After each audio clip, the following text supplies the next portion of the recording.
Hello, my friends. It is that time, and this time I do not have a jungler who unfortunately is gone and is forced to put Nisa in, who makes me have to wait 15 minutes as I am just fiending for League of Legends.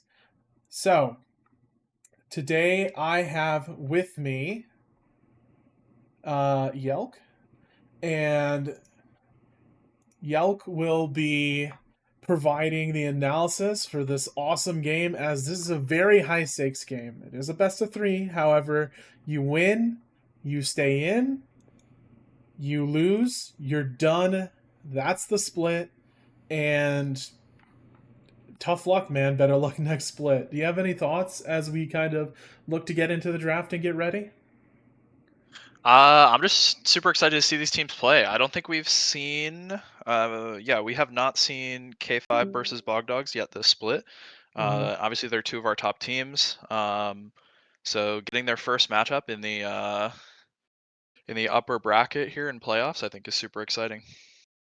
Yeah, very exciting. And again, it's just even better when it's like all or nothing. And the winner of this goes on to, I believe, face Waldo's for all the marbles in a best of five slammer, which, if I am No, super so lucky, this I will be is able to witness. this is I believe I'm gonna double check the bracket, but I believe we're still in the upper bracket, so the loser is gonna go Oh, the face loser has to Waldos. face Weirdos. One more chance at redemption, and then the winner of that goes to the grand finals. So we're Correct. either going So to we're see. actually sending a team to grand finals here. Yes, and it's a massive weight off your shoulders to be able to play. As we go directly into draft, we see a quick Akali ban out of Bog Dogs, followed by an Urgot ban by K5. What are you looking for in bans for both teams? The Akali ban 100% makes a ton of sense.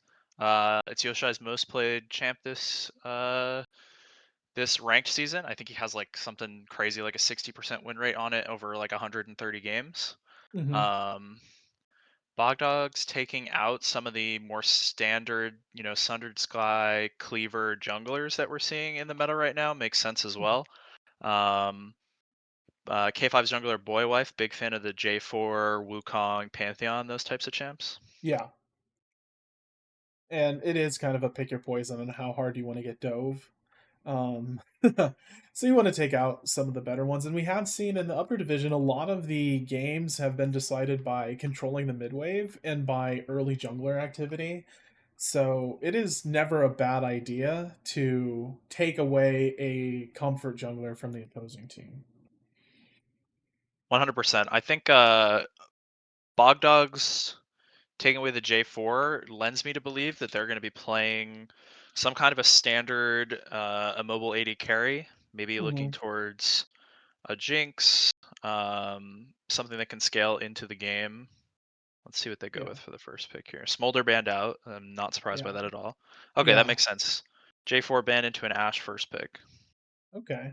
So there's the question: do you want to let Ash Seraphine go through? Is there any kind of lane assignments or that you think is like a priority for Bog Dogs in K5? What do you mean by lane assignments? Like who do you think's the strong side and the weak side here? Let me rephrase. 100%. I think it's definitely important for Bog Dogs to be playing around their solo lanes in this game. I think we've seen on multiple occasions Matthew and Goombi be some of their strongest players. Hmm. So I would really want to see them focusing on getting some solid matchups for their solo lanes in draft. And I Hmm. think the Ashe also really helps facilitate that play style. A little bit more of a supportive AD in the bot lane to facilitate some heavier carry potential from mid and top. That's fair. Seraphine is taken away. Very Ash Seraphine is just gross, so I completely understand that. Um, what are you kind of picking against this Wukong Seraphine? If I'm Bog Dogs here, I'm probably looking to lock down a strong. They have two picks here. I'm thinking, if I'm them, I'm looking to lock down a strong mid lane pick. Hmm. Matthew has, both of his favorite champs up here in Victor and Syndra. So I would. Ooh, we're going Milio though. Okay, so we're seeing these solo laners for Bog Dogs as being saved for last. Very interesting. Milio, pretty good all around, just disengage support. Unfortunately, against the Wukong, it's not as much as you want because you either need to land a Q. The Milio cleanse does cleanse CC, but Airborne is one of those few things you can't exactly cleanse. It makes you actionable, but you do need to hit ground before you are able to actually move and right click away.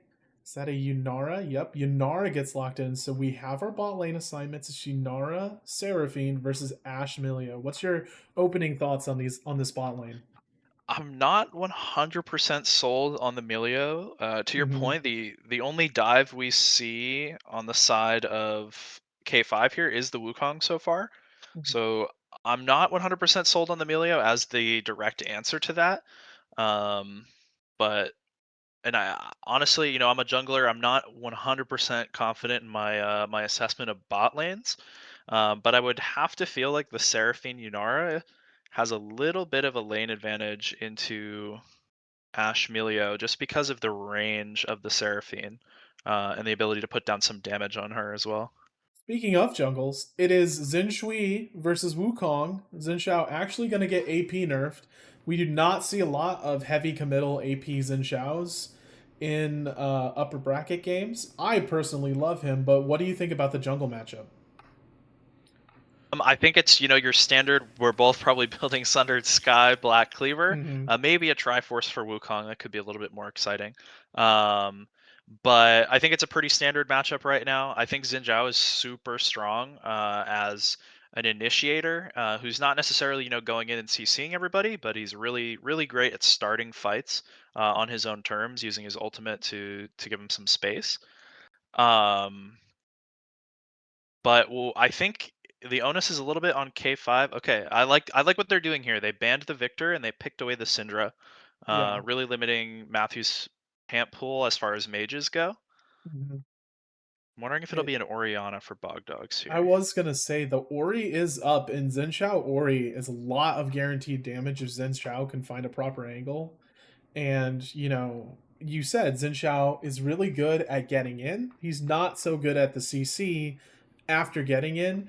Instead, we see Fizz. I was not expecting Fizz. That is a oh my goodness. Is this a homework play or is this just crazy? That's a cook and a half. Okay. I mean, definitely, historically, and we're talking historically because Fizz has Hmm. not been good on paper for a long time. Yeah. But I would say Fizz is historically considered a counter into Syndra. Hmm. Um, he has the invulnerability to dodge the stun and get on top of her, and when that stun is down, she doesn't really have any other options Hmm. for to self peel. So it's definitely a strong 1v1 matchup. Um, but I think it's going to be very dependent on Fizz getting out ahead early here, Yeah. especially around that level 6 power spike. I think if he's not getting a kill with his first ultimate, he's starting to fall behind already. It also is like, as Fizz, you kind of want to push in and then try to roam and make Oof. things happen around the map. Against Syndra, it's very hard for Fizz to safely push the lane. And as we see in Best into Malphite, Malphite is the ultimate. I don't really want to interact with you. I'm just going to throw boogers and press the dopamine button when the team fights come. And Bessa, much more of a playmaker, lane bully. And we see the final draft for K5. We have Wukong, Seraphine, Yanara, Syndra, and Malphite versus Bog Dogs on Ashe, Xin Zhao, Milio, Fizz, and Mbessa. How do you feel about these drafts? I'm definitely off rip favoring the K5 draft here. Yeah. I think they're a little bit more versatile. They have the option to peel back and play around the Yunara Seraphine, Mhm. but they also have great engage options in the Wukong and Malphite. Um, I'm a little confused still about the Melio pick for Bog Dogs here. Yeah. I think with the Fizz and Mbessa locked in here, I would have liked to see either a more facilitating enchanter option like the Nami or Karma, Mhm. or just a straight up engage support. Because the Fizz and Bessa's in Zhao are going forwards, and the Ashe Yeah. is looking to start the fight with her ult.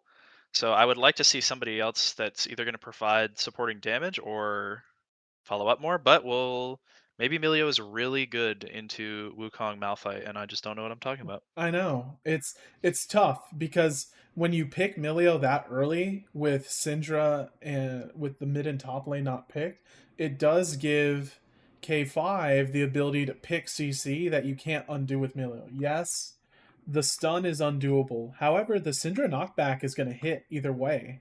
The knockback is usually not like the best part of that E combo, but it's going to do something. And when you're playing this game, we have two teams, upper bracket finals.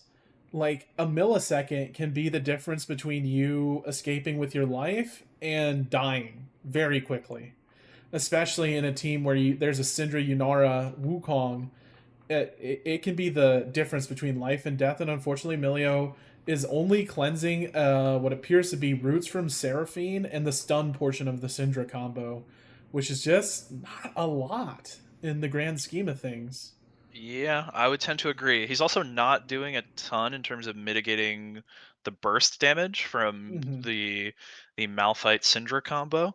Yeah. Um, But I think if Bog Dogs do get a chance to play out an extended fight with their Ashe Milio, it could be potentially advantageous for them. But I worry about K5's ability to just pull the trigger immediately and blow one target up and completely win the fight off of it. Yeah, considering K5's comp, super important they control the mid wave. They get into an objective first, and then they're the ones who can kind of force the team to walk into them, force the other team to walk into chokes, because that's where Syndra and Malphite would put in a lot of work. Right now, it is 67-33 for K5 in the pick'ems. If your pick'ems rely on this and you don't want to get cooked, e.g., you're me and desperately trying to hang on to the podium for pick'ems, this is a super important game. Any thoughts just on like who might take this game one? I know I'm asking a lot before we see anything. Uh, Based on draft alone, Mm-hmm. I am going to have to give it to K5 here as my prediction. Okay. Um, I think that K5 has a ton of reliable engage options, uh, burst damage, extended teamfight damage in the form of the Seraphine and the Yunara.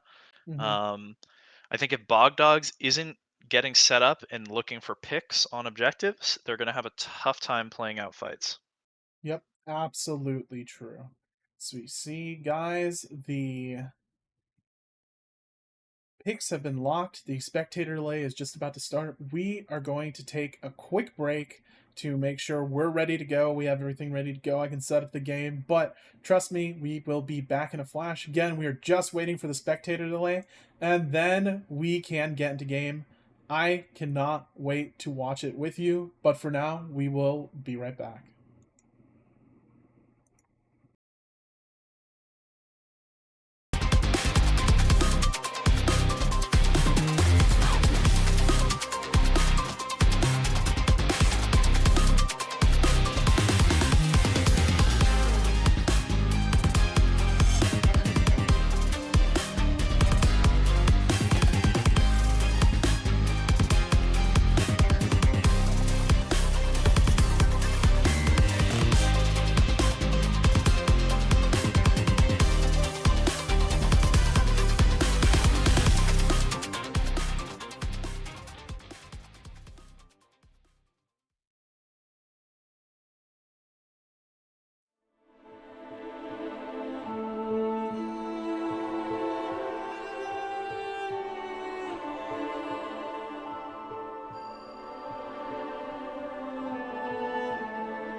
Hello, my friends. I promised it would not be too long until we are back, and hopefully, I've upheld my promise to you. As we are back, we are in game. Not exactly the standard 5 point. We see a bit of a push in the top side to see if Wukong can get some early vision. The bot side is, instead of doing a regular 5 point, is instead contesting for the middle bush. We see the early wards come out. Where do you think the early action is going to be here? I'm very interested to see how this mid lane matchup plays out. I think this is probably our first Syndra Fizz mid lane matchup of the upper division here. And I mean, we've got Ignite, Electrocute on Fizz, so I think he's going to be looking to play aggressive early. And like I was saying in draft, I think he really needs to snowball to be useful later in this game. Yep. And see the classic Malphite throws Booger at Mbessa as Mbessa tries to harass him back. Not expecting way too much out of that lane. Could be a little dangerous for Malphite as his mana pool is limited and Mbessa has energy. She hits the early level 2 spike and gets a decent amount of harass, but Malphite has the granite shield, so it does not come to too much. Yeah, Ooh, an beautiful interesting choice from the Malphite here to go for the Doran's Helm instead of the Doran's Ring. I think we already saw him at like half mana after just 1 or 2 Qs up there. I think he's gonna have a little bit of trouble with resource management, but maybe it'll allow him to stay in the lane a little bit longer. Paul Greatman gets decent harass off on the Syndra, but it's just trading for now. This is kind of the point where Syndra is at a crossroads, because she is strong in the terms that like Fizz can't exactly kill you 2-6, but at the same time, you don't do that much damage in return. Something important to know, Yoshai has taken Exhaust instead of the normal like Ignite or TP, and Fizz has taken Ignite. So we have 2 mid laners who are going to be a lot more immobile, not as able to get to fights as you would see in like the previous series. Yeah, definitely some defensive choices on the Syndra here with Exhaust and also a Doran's Helm. I did not notice that right away. It's a Doran's Helm Syndra. An interesting choice, but I think obviously with the Fizz wanting to index so much into the early game here with the Ignite Electrocute, I think... Oh no, Ashe gets rooted. The Q comes in and Ashe is actually under a ton of trouble. We do see the barrier come out and a heal come out from Mars. As you're seeing, it's almost a little bit of anti-synergy. Ashe is really trying to get up there and get some harass in on the weaker Yunara, but Seraphine is able to clap back about twice as hard. Yeah, really great ability usage from Why Not on the Seraphine. Just pretty big CS discrepancy already built up in the bottom lane there. Yes, Yunara's way far ahead. Xin Zhao's hanging out top as Mbessa goes. Interestingly enough, Xin Zhao and Wukong are on opposite sides of the map. Wukong going for lane gank. Xin Zhao, I believe, spotted it because he was so far up in the river. This might be the counter gank of the century out of Xin Zhao, who was there before Wukong even knew what was happening. He was hanging out and waiting for it to happen, and Mbessa actually gets away with murder. Wukong is now trying to get revenge for his fallen comrade. However, Xin Zhao's walking back in and he picks up another kill as it is a disaster for blue side. Super well played from Demon Major on Xin Zhao there. You know what, I am so curious if he actually spotted the Wukong or if it was just a great decision to stay there. I understand he wanted to stay there because they noticed the Wukong was bot side, so they did have his timer because they spotted Wukong taking that crab. It was either an incredible predict out of Xin Zhao or they spotted him on vision. He was staying there, but he backed, but it looked like he just stopped in time to see the Wukong. Yeah, I'm taking a look at it on my end here, see if I can see. As this happens, the lanes kind of farm out normally. It's not too bad for K5 because your Yunara is very far ahead and not feeling pressured at all. And you're not exactly expecting Malphite to be the strongest player in the lane. We get another beautiful root on the Beyblade as Ashe is under a ton of threat again. The heal is used, I believe, offensively. Flash used offensively. And unfortunately, Chaos just overextends a little bit, trying to look for the Ashe kill that he thought was his. Demon Major is now heading down towards the bot side. Yes, Ashe dies, but at what cost? It is the cost of only a flash. Not too bad. And the Fizz ult chumps the waters under Syndra, but this is not exactly the kill he's looking for. Syndra unleashes her power on Fizz. Does not lead to too much damage, but does at least force him to walk away. Xin Zhao under a ton of threat as Wukong is walking up to potentially dive Mars. Wukong has made his way around the side. However, there's no wave there. Mars backs in front of the Wukong. He did not know Wukong was there at all. Wukong now trying to extricate himself from the fight, but it looks like he's going to die. Does he give it to Xin or does he give it to Ashe? He gives it to Ashe. And oh no, Fizz dies to a Malphite Roman ult. Malphite says, I lose this lane anyways. Guess what, Fizz? I'm clapping your lane instead. We are seeing action all around the Rift. Chaos everywhere right now. Yeah, not just in bot lane. A super, super interesting choice for the Malphite to go mid here. He does obviously lose about a wave for that, but honestly, with the TP back, I think that's probably pretty worth it. You're keeping the Syndra at either ahead or at an even point in the lane. So really good macro coming out from K5 here.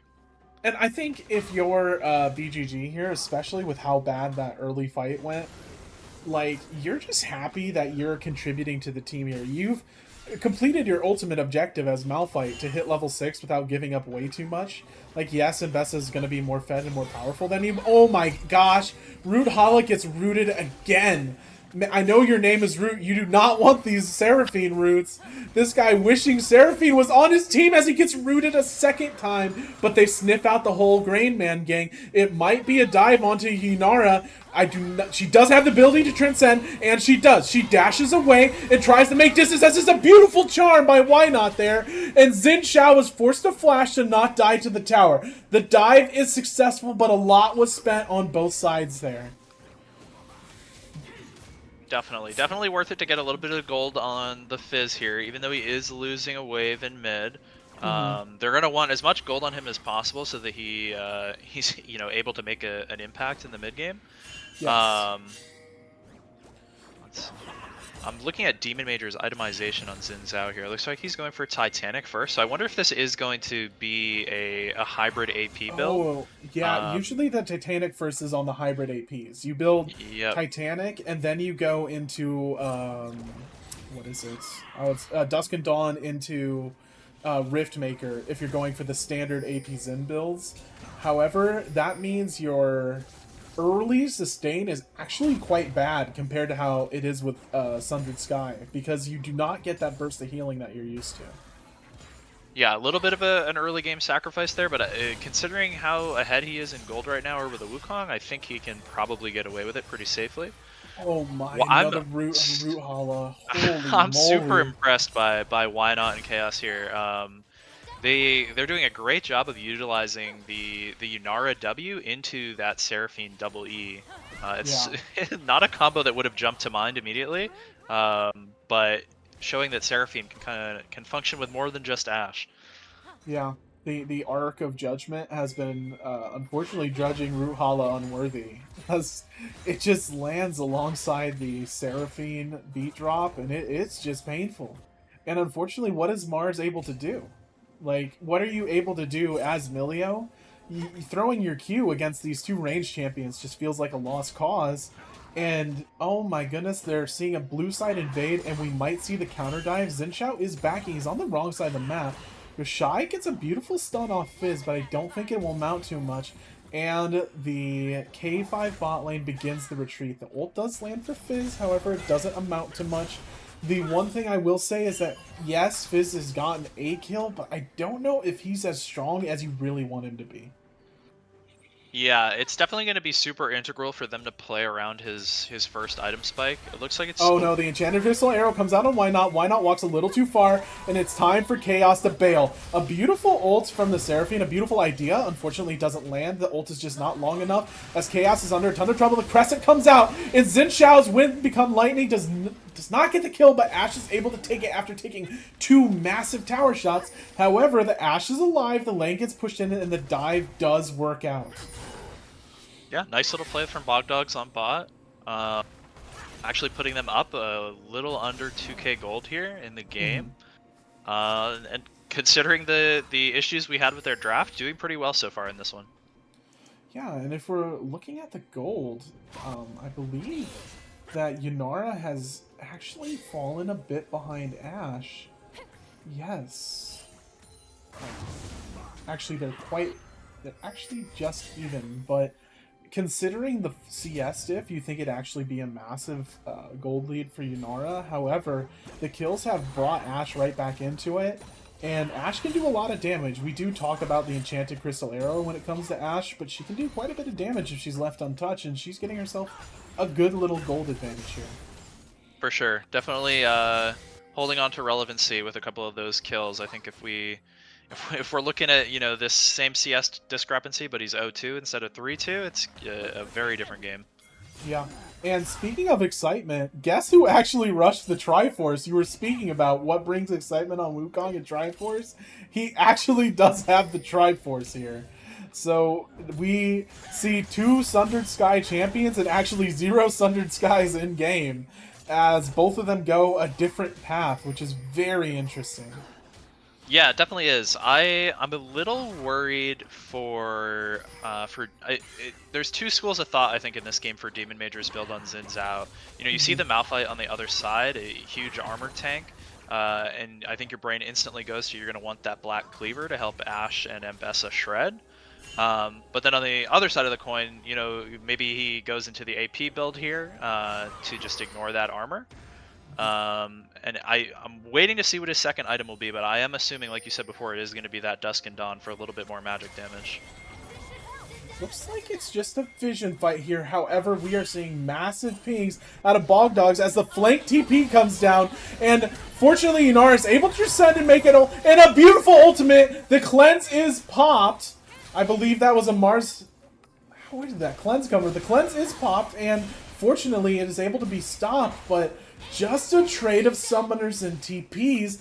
This bot lane dragon is nobody's right now, as we see BGG still has his ultimate. He's looking for Ashe. Ashe is able to run away, and it looks like K5 is able to push off Bogdogs temporarily on the dragon. However, they're still hanging around, and that mid wave has been pushed in. That frees up Fizz to walk into the river and do his thing. However, Fizz does have to walk through. Malphite spread a little thin. He's now looking towards the bot side and is looking for an ult. He is not able to get away once, and unfortunately, the ults come in via Bogdog's side before K5's. However, Yoshai is just free shooting.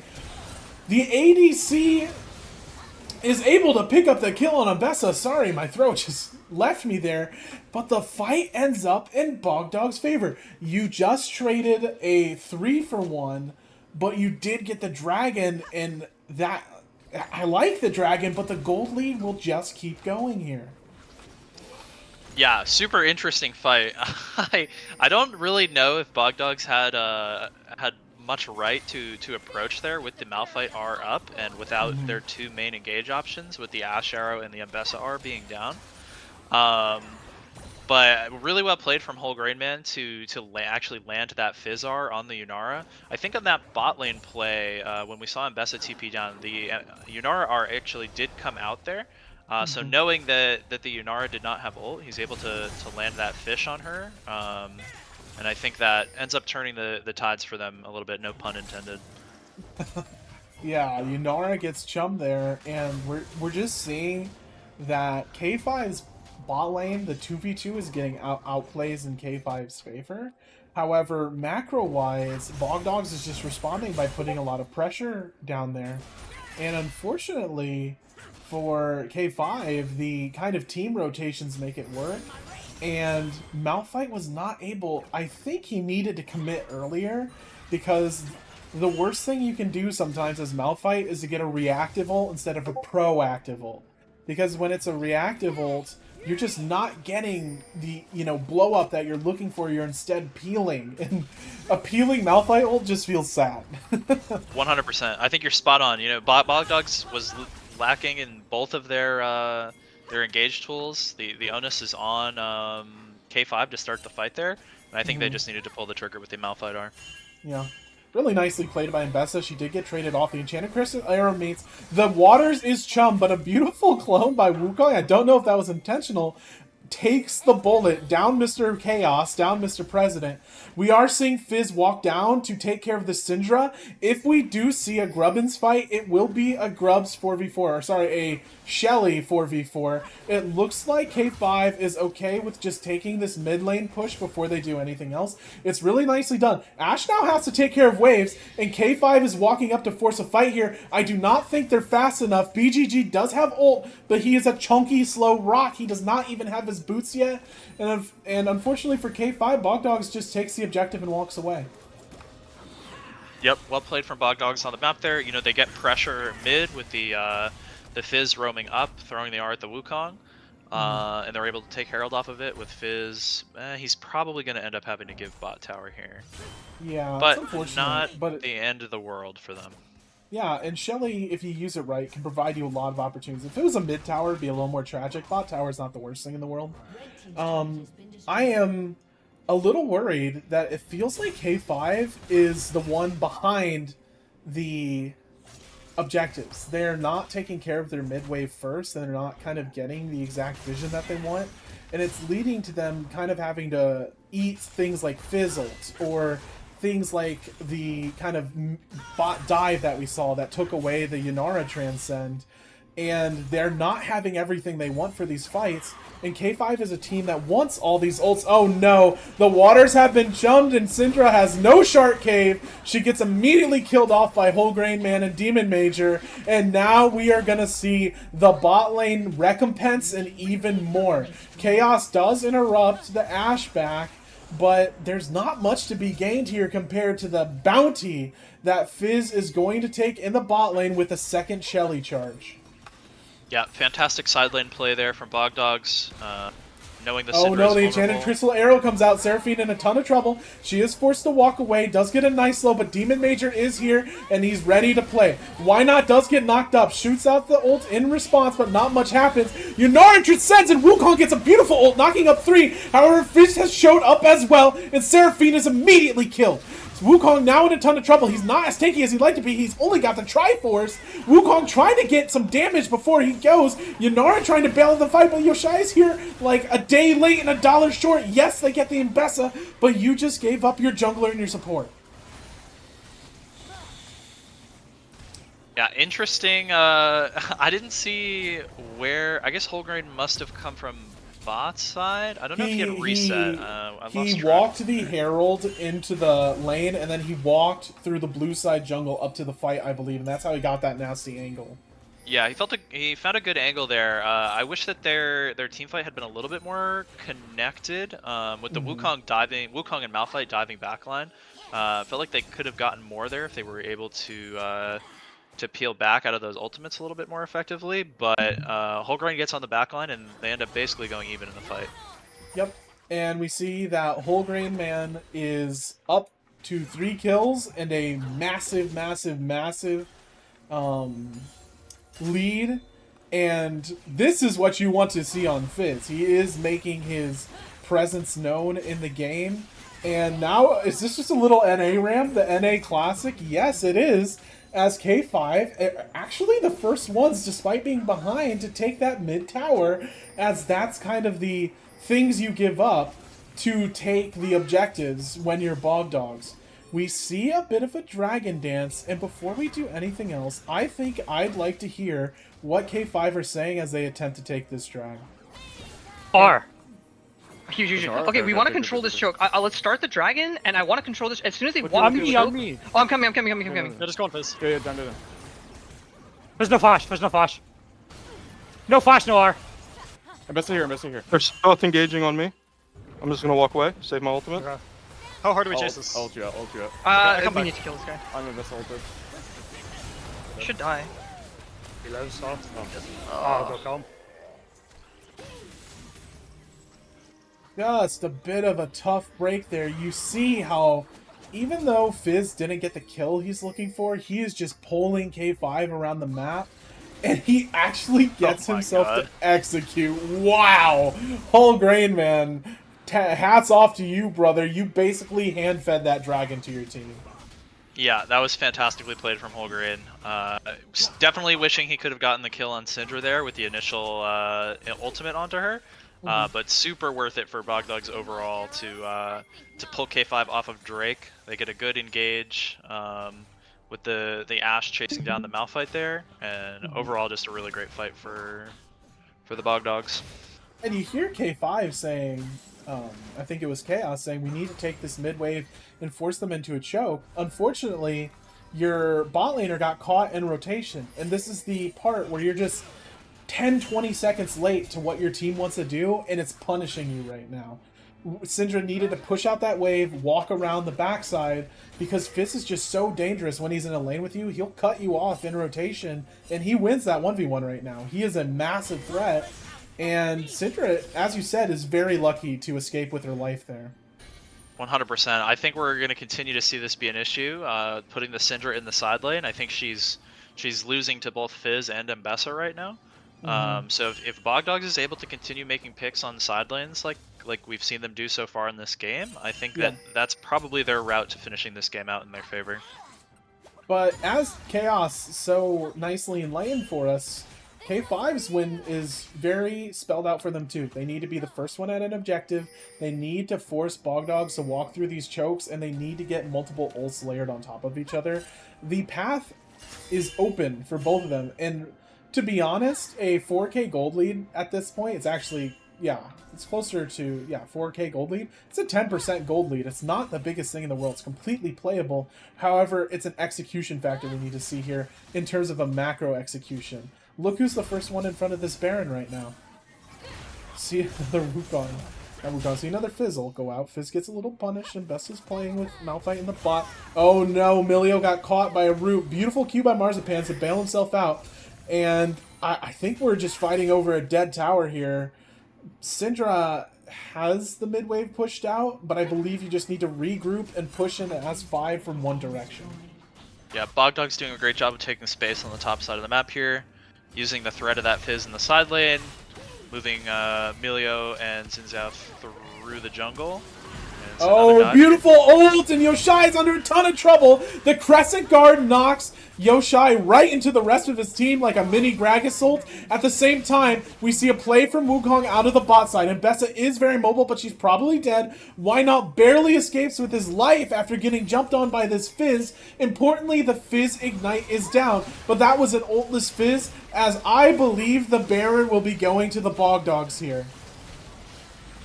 Yeah, super great map play from Bogdogs again, identifying that the Syndra is alone on midwave, pulling the trigger immediately with Xin Zhao to dive, and I think they will be rewarded with a Baron for it. Oh, the Fizz ult misses here.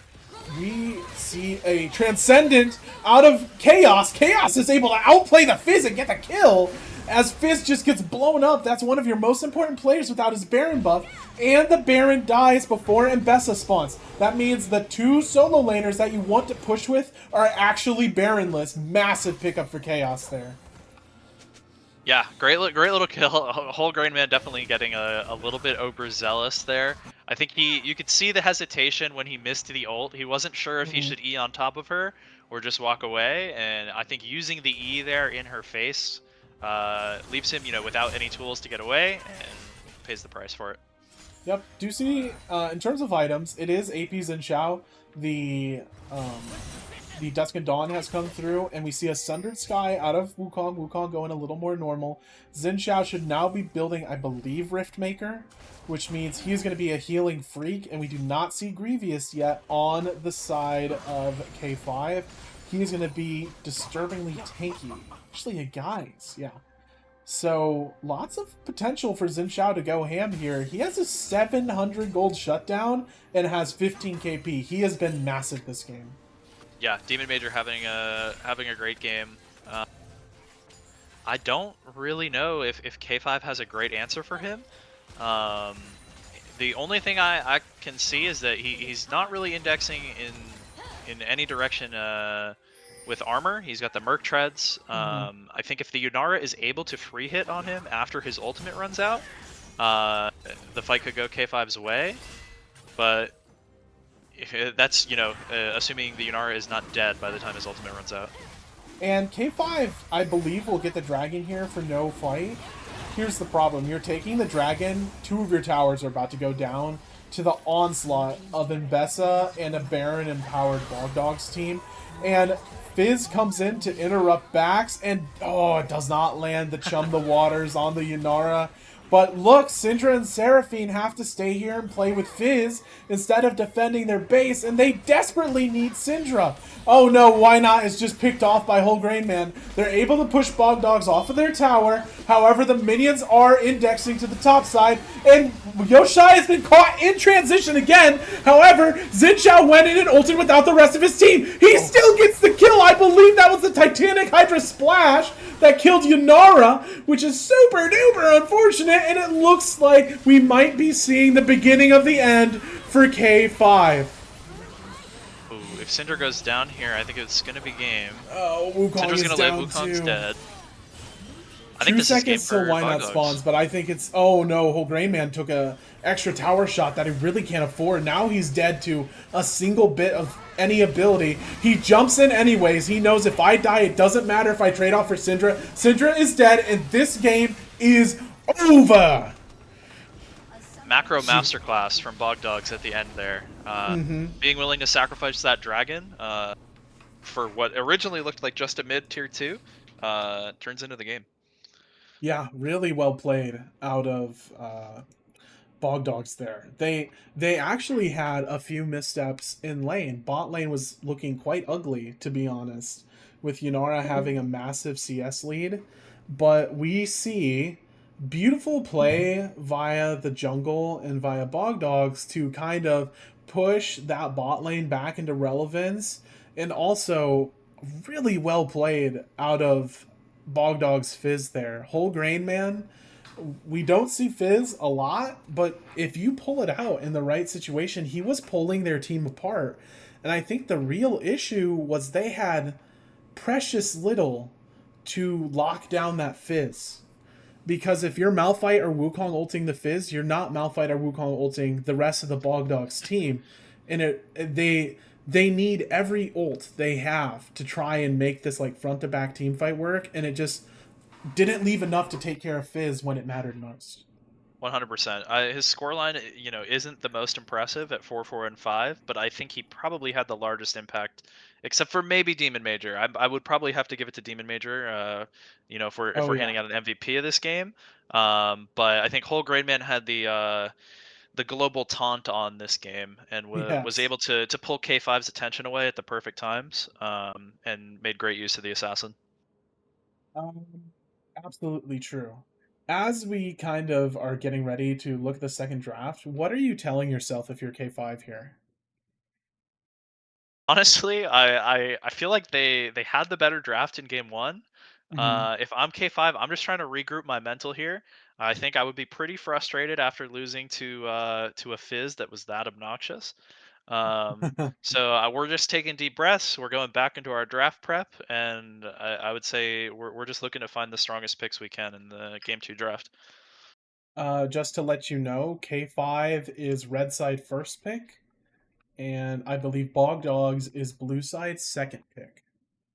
Gotcha. Yeah, with the smolder meta that we've seen develop in the archive spring split here, I think first pick has become super high priority because it essentially forces the other team to either ban smolder or give it to you. And when they're forced to yeah, right. When they're forced to ban the smolder, you're usually able to get another champion that you have high prior on because of it.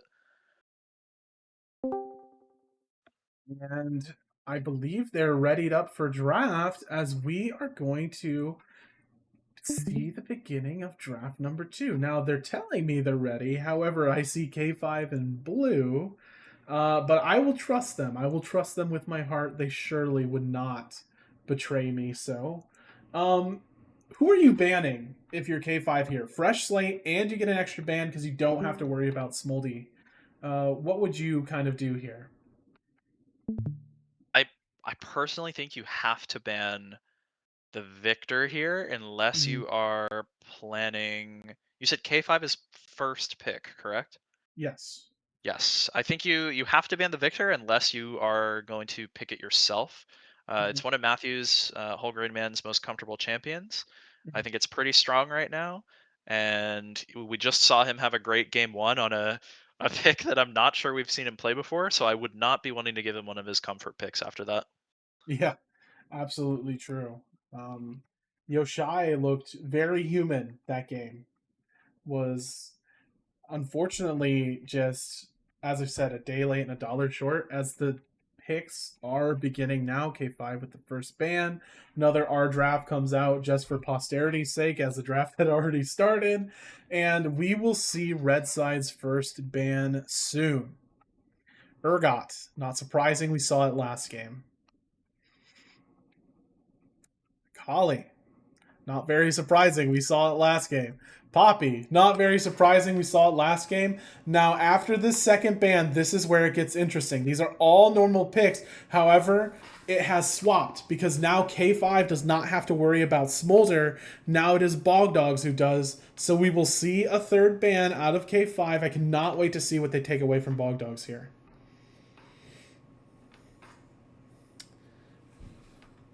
We see. I'm unsure. I'm assuming Yoshai. Okay, it is gonna be the Victor. Victor. Yep. Great call there. You said they got to ban Victor. They take Victor away. Smoldy goes away too. What are you trying to first pick here if you're K5? I think I'm probably picking what I think is the strongest jungler or the strongest AD available right now. Let's see. Okay, it is gonna be Corki. Okay, pressure bot lane. Chaos says, you know what? It didn't work out when I was trying to scale. I'm going to take the reins myself. Yeah, this is the second time we've seen an AD picked on one who has a really strong Enchanter support pairing that typically goes with them. We saw the Ashe taken last game. Nice.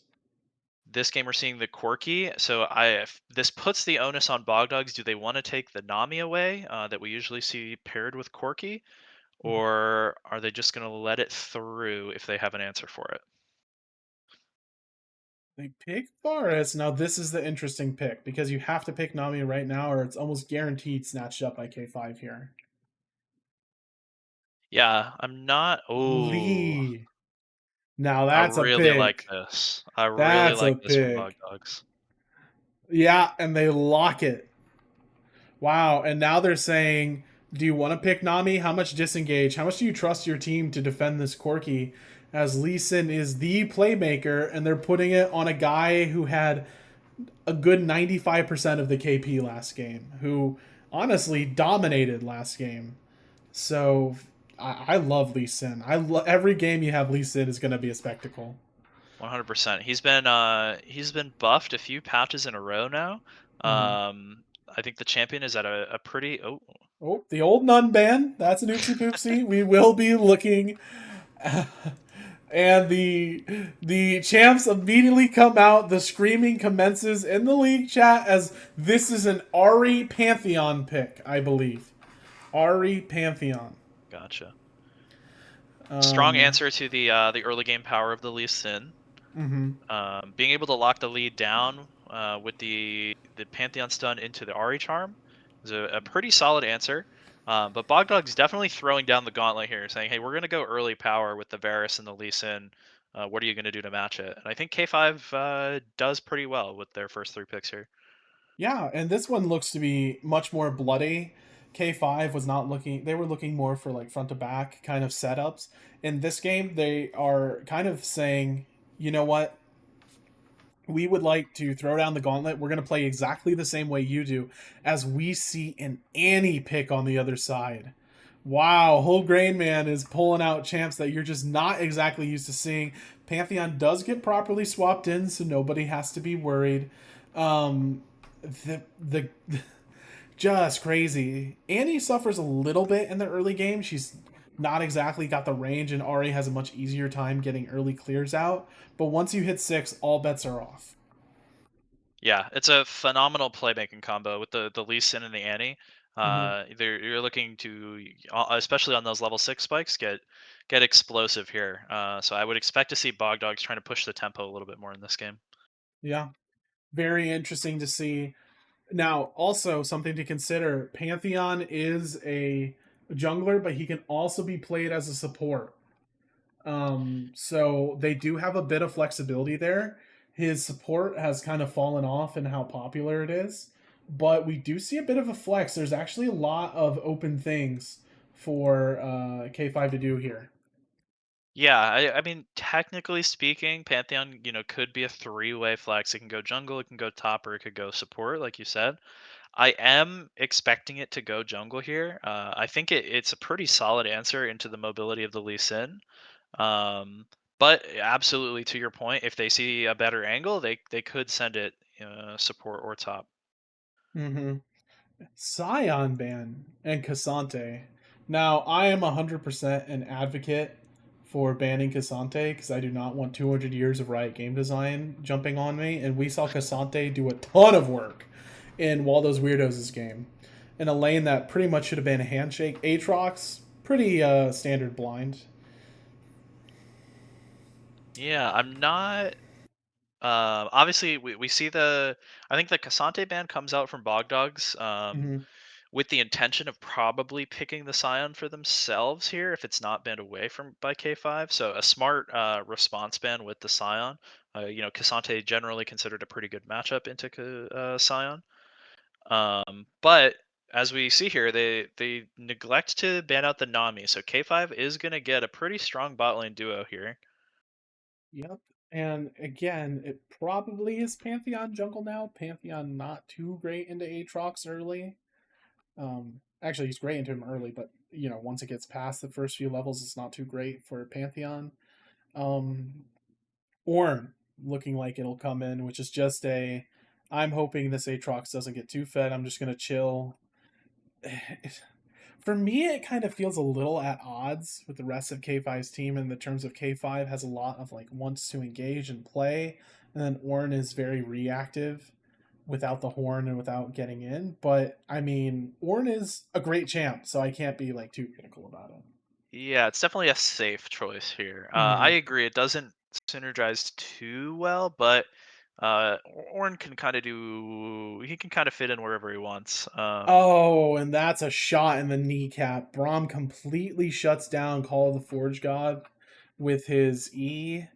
That is just a tough break. And that's not the only thing he blocks. You have two massive, very seeable wave like ultimates from Nami and Ornn. And both of those are completely eaten up by Braum here. Yeah, I'm a big fan of Bogdog's draft here. If I'm the Pantheon in this game, I'm not sure how I'm playing this one out into Braum, Annie, Varus, Aatrox, ton of CC on the side of Bogdogs. Yeah. If Pantheon ever goes too far, he's pretty much guaranteed dead. Yeah. That's the truth. Because especially with Braum, even in the bot lane, those stuns, even though you're blocking attacks with Pantheon E, which is your way of getting away when things get a little dicey, the Braum passive stacks still happen, which means you could be stunned as your E comes off and you're immediately just re-jumped on and killed. So no engages are particularly safe, and because you picked that Ornn topside, if you had picked something that was a little more aggressive, I'm just throwing out names like Zehen or something, you would have had more ability for Pantheon to try and make Aatrox a little miserable there. Aatrox not a big fan of Pantheon ganks because the point and click leaves Aatrox very little room to E and make an outplay. Instead, it's Ornn.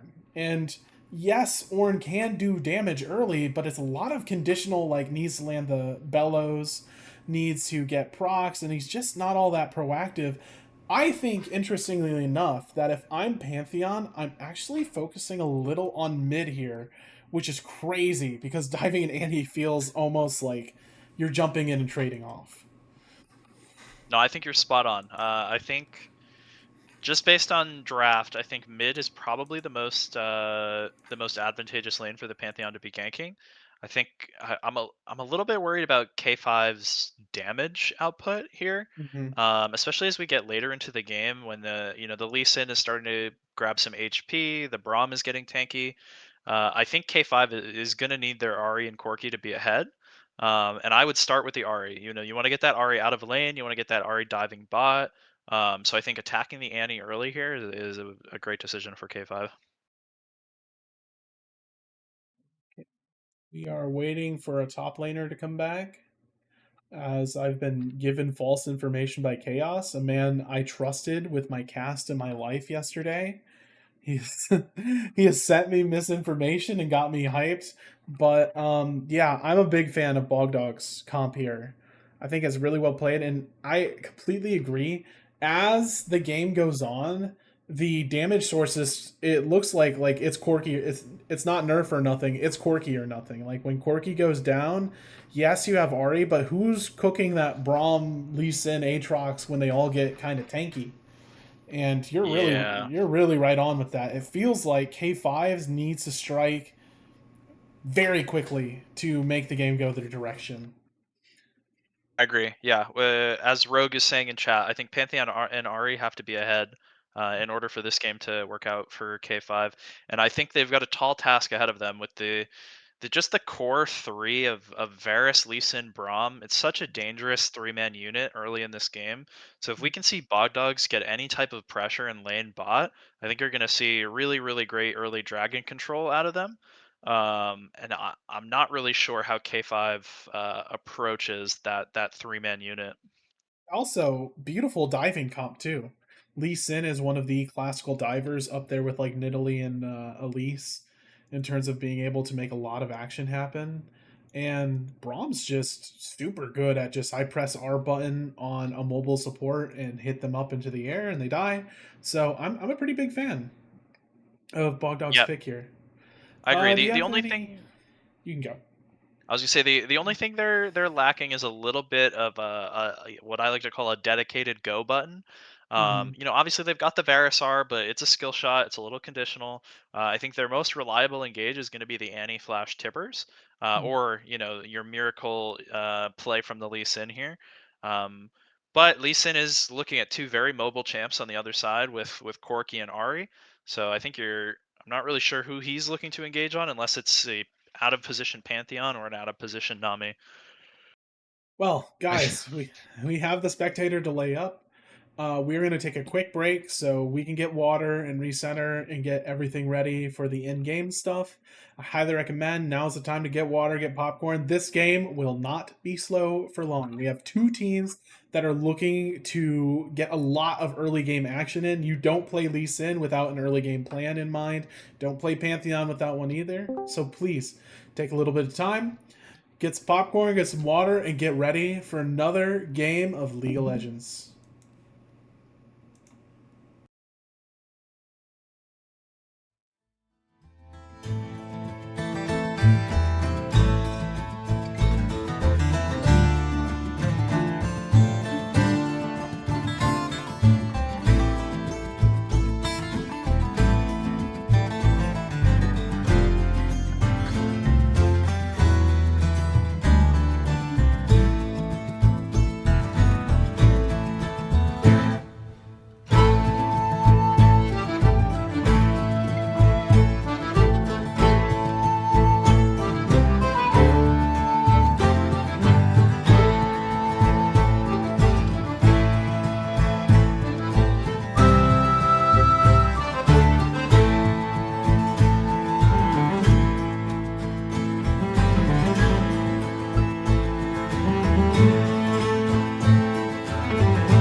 ladies and gentlemen, I am glad to say that we are back. The game has started. We see a little bit of action in the top side. They're tickling my fancy a little. But it turns out it's going to be just a pretty standard invading to see where this Pantheon's going. And that's actually great for Lee Sin. You love to know where the enemy jungler is. 100%, especially because we're expecting to see a little bit of early game aggression come out from the Lee Sin here. Having some knowledge on where your opponent is going to be on the map, definitely advantageous for him here. Yep. And Pantheon, starting with the standard clear, is going to clear up to his Krugs and clear down. Pantheon does appear to be the first person who makes it there, so he's a little bit ahead. And we have to know, Pantheon is also a massive early game ganker. There's nothing better for an early game gank than a point and click stun that you cannot outplay. So, good early damage, why not? Just a lot less push than a Seraphine. Seraphine's like the classic kind of harasser, Chaos getting good hits in. But I think we're going to have to wait till probably level like 3 to 5 before we see the true bloodletting begin. I see that as Ornn takes a massive hit. Very interested to see what the junglers do after their first clears here. I wonder if we're going to see any camps skipped, maybe to make an early play on bot for the Lee Sin. But either way, I think we will be getting some fighting at some point, whether or not it's in lane or it's over the first bot crab spawn here. What I consider is that Yoshai is already down a pot and is still down health. He's actually taking a lot of hits to his health to get his CS here, as Annie's doing a really good job of kind of blockading Ahri's efforts to get the lane pushed in the way she wants to. Good trading on the bot lane here from K5. I think this is going to mitigate Lee Sin's ability to make a play down here a little bit with the Varus being chunked very low. He does still have both pots though, so I would expect him to pop one pretty soon.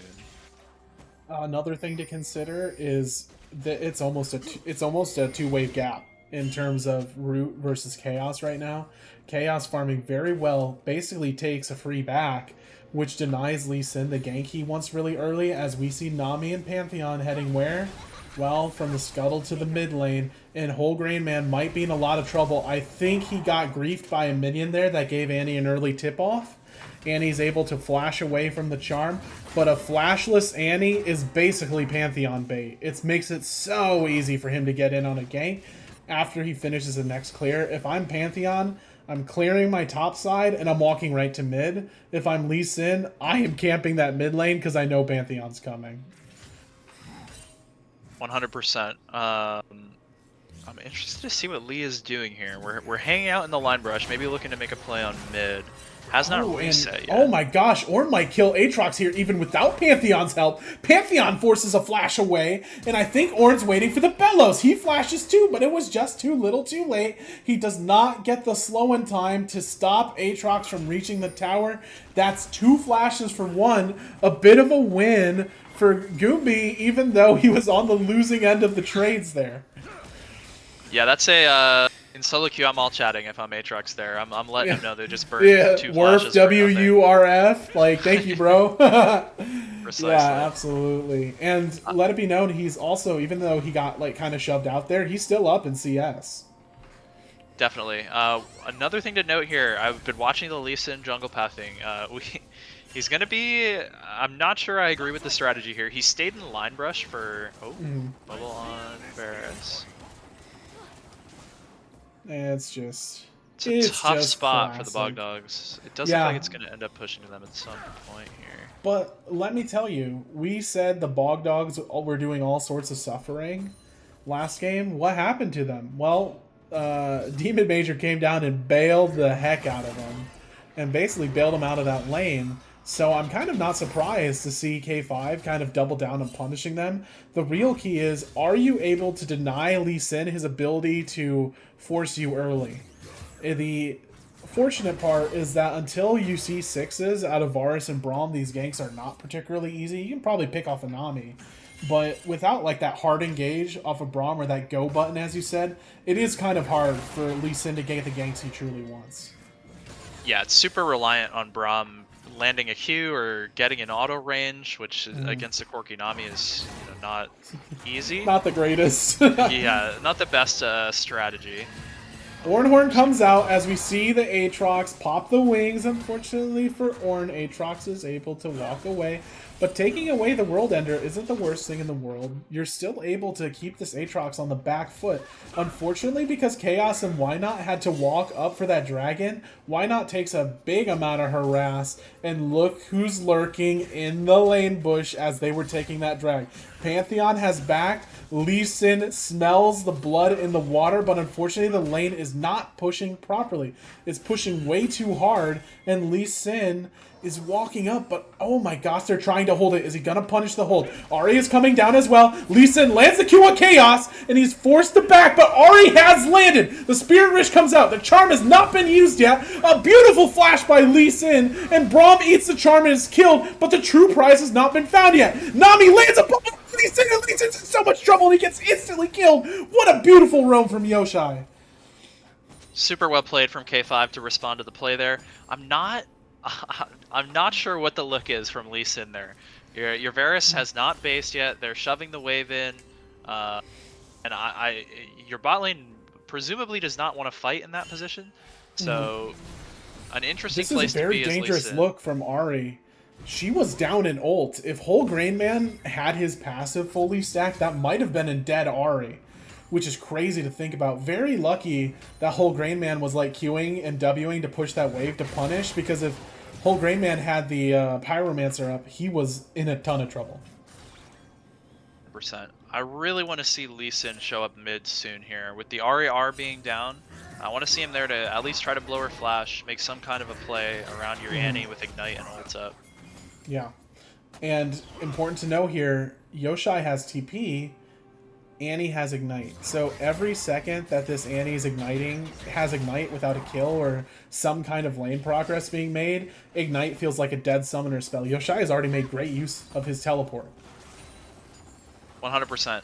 I want to see some 2v2s going on around mid here. Even though the Ahri is, 2 kills ahead, they both are only sitting on a lost chapter right now. So before Ahri can get her base off, I would like to see some action. And it looks like we are seeing grubs taken by Lee Sin here. But I think K5 makes the right direction. Pantheon says, I'm just gonna clear my stuff. Might have an invade going later, and I can sit around and guarantee that my strong bot lane is gonna kick the crap out of yours as Ruhala takes a ton of damage. Chaos avoids the chains by Varus, and unfortunately it looks like Bogdogs is going to be pushed out of this lane, and they are going to be giving up plates here. Ornn also gets a chance to recover some minions as Aatrox goes down to guarantee the Lee Sin gets the Grubbins, even though there's actually no threat being presented by Pantheon there. Pantheon, very fortunately, was hidden on the map. They had no clue if a contest was coming. Yeah, if I would have liked to see Pantheon use his ult aggressively on bot lane there to try to stop some bases or go for a dive. Opting to continue the full clear here, and it's paying off for him a little bit. He's going to be 3 camps ahead of the Lee Sin. Definitely got a bit of a tempo advantage. But I mean, we called for early game aggression from Bogdogs here, and it's not what we're getting so far. K5 out to a solid 1.4k gold lead. Yeah, and a lot of it is focused on this dominant bot lane. It feels like if you don't punish it, but a beautiful charm. Whole Grain Man walks way too close. Now it's Yoshai walking way too close. Demon Major lands a Q. The Braum ult and the Lee Sin Q is not enough as the Spirit Rush saves Ahri. The orb is blocked by the Braum, but unfortunately, you cannot unkill a Lee Sin who's already getting deleted by the other side, as a beautiful bot lane roam leads to the death of your mid laner and your jungler and your support, and K5 is right back at it. Yeah, it looked a little bit disjointed from Bogdogs there with the Annie engage coming before the Lee Sin had arrived. And it pays off for K5. They're almost 3k gold ahead now. And now this is the worst case scenario for Lee Sin. You're behind the other early game jungler, and it feels like you're in a really tough situation where catching up requires a K5 like slight misplay and you to make a beautiful mechanical play. As Pantheon's really just hanging around and threatening ult and doing whatever he wants. He's just farming, man. He's got 3 kills, got a camp advantage. He just stole Lee Sin's camps. see he's now heading to bot side, and he's just having a grand old time. For sure. Pantheon sitting pretty in this game. Lucidity Boots are an interesting purchase, considering the amount of damage the Bogdog's team is putting out here. But, you know, he's got Boots completed already. He's looking to continue the pressure in the early game. Maybe he can push it to an even further lead by making that early purchase. The grubs are coming in, and Gumi's actually getting a lot of decent early game damage off onto the tower. So the same pressure you're seeing be applied by K5 in the bot lane is being applied by Gumi in the top lane, as he probably lands another hit, and Drunken Major is coming for a dive. The chains come back. Lee Sin has not queued in yet, but the cavalry has arrived, and Ornn's in a ton of trouble. He does get the knock-up on Lee Sin. Lee Sin takes a lot of damage. However, Lee Sin is able to simply walk away as Annie picks up a freebie. What do you see on the opposite side of the map? Red side takes Infernal Drake. K5, this is how you want to play it. If they want to do dives, you have to take something on the other side of the map. You have a dominant bot lane, you take a free Infernal, and now it's 2 dragons to nothing, and we might see a dive in the bot lane. Pantheon is here. You need to force it before the wave goes down if you want to do it. It looks like Pantheon's just going to give up on it, as the dive does not fully happen, and they don't even get the plate. That's unfortunate. I think they could have gone for that. It's obviously super risky against Braum Varus, but you know that they're isolated on this side of the map. I think they could have at least looked to burn some summoner spells or ultimates there with the tempo advantage that they had. But like you said, I think it was a great cross-map play from Bogdogs, actually, recognizing they're not going to be able to contest the Drake against the early item spikes of the Pantheon and Ahri, instead going for the dive on top lane. And Whole Grain Man, yes, he does get the upper hand on Yoshai early, but guess what? Pantheon's here. Aatrox is here. He does a little bit of damage, and Lee Sin down, Mr. President, the minion says, as the Q is completely eaten by the minion. So Ahri does not get damage there, though I do not believe Lee Sin gets a kill even if the Q does connect. Chaos learns the hard way that he is recalling under a ward, is forced to walk back after the Braum gives him a little kissy, as Ornn is now fighting against Aatrox, but unfortunately the third Aatrox Q doesn't land, and Ornn has built items to the point where this is going to become more and more of a nothing burger. Yeah, Ornn is, you know, he's behind a good 30 CS, but he's still sitting pretty in this game. He's going to scale up, obviously, with the way Ornn passive works. I'm very interested to see the... I don't know if this is standard or not, but the static Shiv coming out as first item for Varus here. Do we think that's angling towards an AP lands Q, but the charm comes back from Yoshai, and Lee Sin once more. However, the Spirit rushes here, and he kicks on. Oh my god, the big kisses. There's no blind ult out of Annie. It was actually a beautiful setup from Demon Major, but the slight disjoint means it goes horribly wrong. Yeah, I think Whole Grain Man... Oh, cleanse out of Chaos! That means you have a dead Varus! They caught Braum looking around mid. He's sniffing mid. Chaos smells blood in the water. There's no fizz here, but the sharks did eat. I like the angle from Demon Major. I see what he's going for, trying to make a big play onto the Ahri to collect the shutdown there. But I think overestimates how close his Annie is. They're just not able to connect on the end there. But we're seeing the item spikes come out from Chaos here. He's sitting pretty on an Essence Reaver and a BF sword, knowing he's stronger than the Varus, and takes it to him in the 1v1. No full IE there, but my god, he's close. Yeah, that Corki is going to be hitting extremely hard. I think he'll almost certainly have that IE by Drake spawn in about 1 minute and 30 seconds here. They're going to be, 2-item spike on the Corki, maybe a 2-item spike on the Ahri. I think it's going to be very challenging for Bogdogs to play out this next Drake. And look at the defenses. You have Merc Treads out of Aatrox and Braum. Braum just got a plate armor. There is no other specs of armor in this game. Holy moly, this Corki is going to be clapping.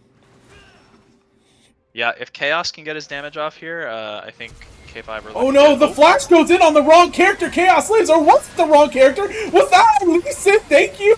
Was that Lee Sin help? Oh my gosh, it looks like it, but what's the kill Chaos, but he's unable to do it in time. Aatrox flashes in onto Chaos and kills him, but unfortunately it is now Aatrox v3. Pantheon trying to stop Aatrox from healing too much. He has used Ruination, but he's just not healing enough and not doing enough damage as the grievous wounds have come out from Ornn. Braum has officially bailed on the situation, and this looks like it's a Shelly for K5.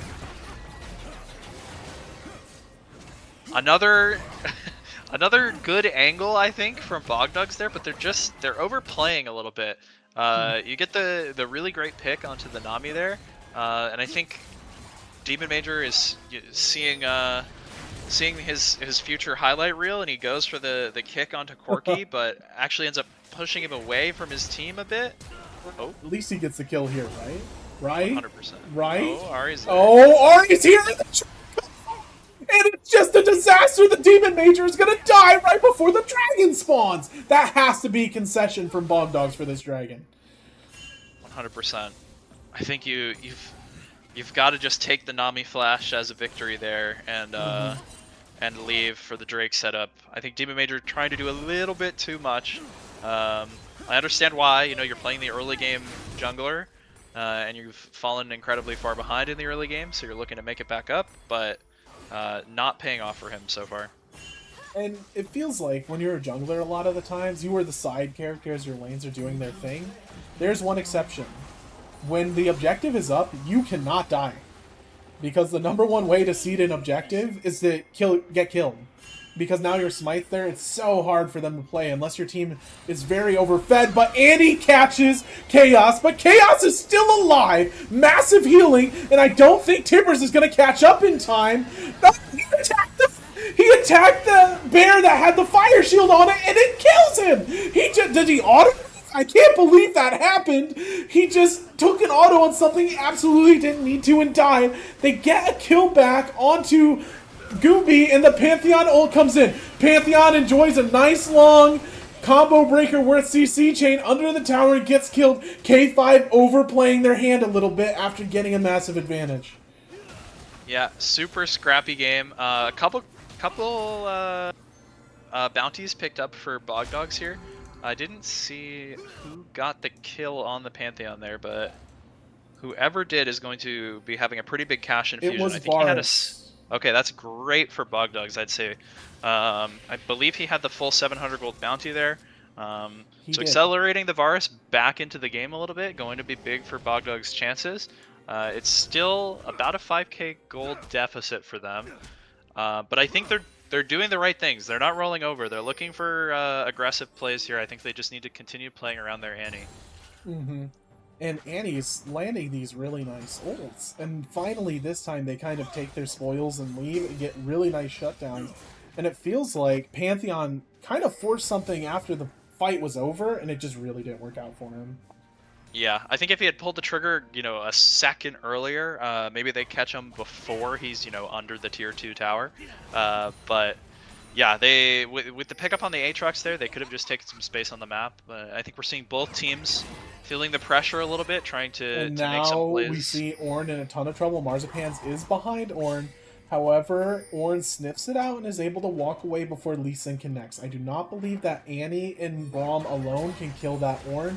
They're saying maybe we can with Lee Sin. K5 is answering. Lee Sin has been confirmed on the Krugs. I believe Ornn found enough vision for that to happen. They respond by pushing mid. It's only Varus here. You need to do something. Your top lane tower's getting wrecked. What do you want to do? The answer is we're going to push out mid and walk into the top side river. Ari is here too. Varus is actually under a ton of threat here. He doesn't know it yet. There is a Ari Pantheon under him. However, it looks like the play's disintegrated, and Lee Sin might be the one to get the first move on this. He is walking down from an upward angle. Fortunately, Pantheon has cleared, and the bot side vision's good enough for K5 to just walk away with a little bit of damage. Yeah, good idea from Bogdogs to look for the Ornn in top lane there, but to your point, the Annie and the Braum certainly cannot kill him alone. And I'm not even sure the Lee Sin adds too much in that situation there. So they get a plate or two topside. They take the Krugs away. I would have liked to see Lee Sin take the crab in red as well, knowing that he's probably losing his red on the other side of the map. But still a reasonable macro play. And you know, with these macro plays with Whole Grain Man, you're seeing him amass a pretty reasonable CS gap in the mid lane that's evening that gold lead that the Ahri has at least a little bit. Yeah. And for now, it's 2 items versus 2 items. Yes, it's a large rod versus just a book and a dank seal, but in terms of items, Annie is not too far behind at all. And Yoshai, you're gonna hit the point of diminishing returns on Ahri eventually. Like you have a bit of a timer on how long you can be doing all this damage. We've seen Yoshai blowing people up quite successfully. However, the point of diminishing returns is not longer than this dragon timer. And if I'm K5, I'm just playing, taking care of mid waves, and waiting for this dragon to spawn to put a ton of pressure onto Bogdogs. Yeah, this is going to be make or break for Bogdogs here. Can they steal away the Hextech Soul? I think if they get... We're still seeing Annie hang out in the bot lane here. Oh, this is a disconnected fight. Yes, Ahri flashes in and gets the charm, and the wave does come down, and Braum is not there to block in time, as it is a massive land from Ahri. Pantheon flash jumps onto Varus. Varus is dead. Annie comes in and pops, but guess who you didn't hit? You didn't hit Chaos, and that means you're dead. Aatrox coming in too, but Chaos is just free shooting on the team, and this is going from bad to worse for Bogdogs. Yeah, great decision to pull the trigger on mid lane. I'm not sure if they had vision of the Annie in bot lane at that point, but a great decision just to run in. There's really nothing to stop them with how big their wallets are right now, and the Annie's not on their screens. I would pull the trigger there too. Yep, and we're going to see a dual Baron and Dragon take, which means a lot of objectives are just off. We see a TP out of Ahri. I do not believe Pantheon has ult. Yes, he just did ult. Okay, so he ulted there in time. He is there. However, Lee Sin is hanging around, and he has an angle that I do not believe they saw him go over. The TP comes. They are chasing Lee Sin. They do know where he is. They have found him with the blue, but they let the Baron heal, and this might just be a Baron concession, but Whole Grain Man, it just walks in. He just teleports the Hexgate onto the wrong side, and it's a disaster. It's the Ryzen Twitch ult all over again. Another mid laner gets caught. Oh my. A bit of a head in the hands moment there. Great play by Bogdogs to force K5 off of the Baron and maybe carve out a little bit of an opportunity to do it themselves or get some gold on the map, which they are doing here with the mid tower, but seeing the Annie go down that way. Oh my, a beautiful charm out of Yoshai, the Spirit Rush runs. He does not get caught. You can see the TP go by. Ornn presses the horn. Braum does block the horn, but you can't block Yoshai from blowing up your ADC. And guess who has another Spirit Rush? Yep, you're charmed, you're dead. And we might be seeing the Baron actually get taken here, as it is another win for K5. Whew. Yeah, tough game 2 for Bogdogs. I saw the vision with their comp, but without the getting ahead in the early game, it's always gonna end up being tough for them to come back at this point. Massive amount of pressure. Lee Sin comes in. Oh my god. Oh my god, that's actually huge. It's a massive objective bounty. Yes, he dies in chaos. You know what? You know what I want on my Baron cake? I'd like a side of Corki, and Corki goes down with the Baron. You get nothing. Huge. This is, I can't overstate enough how big of a mental shift this has to be for Bogdogs. You know, you're feeling like you've completely lost the game. Sola's gone. They're doing Baron. And then you instantly steal Baron and get a shutdown on the enemy ADC. You'd have to hope they feel like they're still in it at this point. Yeah, and I think if you're K5 there, you just need to stop whacking the Baron. Let the Q, and I don't know, maybe they didn't see the Lee Sin Q connect, but you just need to let the Q wait. Just wait. Wait 5 seconds, he's forced to W, and he's blind. so he doesn't know how much damage the Baron is. When you keep damaging that Baron with Q, it is in Lee Sin's hands to make the play, because he gets to choose when to connect with the Baron and force a smite fight. Unfortunately, he wins it there. Now, I am the jungler who gets stuff stolen from me quite popularly. Look at Grand Finals if you want to see me get wrecked by a better jungler. But at the same time, like, it's very tough, and that was playable for K5 in terms of not letting Lee Sin make that play. Yeah, unfortunate mistake, but they're still going to have full control over the map here. We are seeing Annie continue to split push in the top lane. Might get a plate or two for himself up there. Ahri canceled her base too, so definitely getting some gold. Yeah, she's getting some gold off the map for sure. If they can Looks stop like they this might be base. trying to cancel. Lee Sin comes in and he kicks Ahri. Unfortunately, the beautiful Braum Lee Sin combo happens, but the rest of the team is busy flanking and nothing can happen. Pantheon comes in and gets a massive burst from Annie, but it doesn't matter, bro. I have GA. Yup, he jumps in, re-aggresses on Annie. Even if he gets traded off, it's not that big of a deal. He prefer to keep his GA, but he dies, but the bear's gonna die before Annie is allowed, before Pantheon comes back up, so he's okay. But it is a nice job by Annie to get the gold. Now Marzipan's under a ton of trouble. He fortunately dodges the Namiki, which is harder to dodge with the Braum E up, and the Ornn Horn comes in. No Braum there to stop it, but Lee Sin takes the correct 50-50 route. He's back into the mid lane and alive as the K5 mid push begins now. Great play to stall out the game from Bogdogs, but Marzipan's getting caught out in the river there is going to enable K5 to probably take this mid inhibitor here.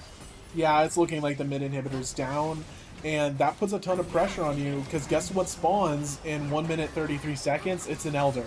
And if there's one thing you want more than Baron, it's probably the Elder Drake, and we're back at another inflection point in this game. If K5 get the Elder Drake, I do not know if Bogdogs can hold.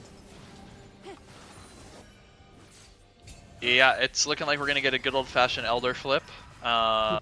We K5 love Elder is, flips in this house. we do. K5 is going to do their best to avoid allowing Bogdogs to enter here.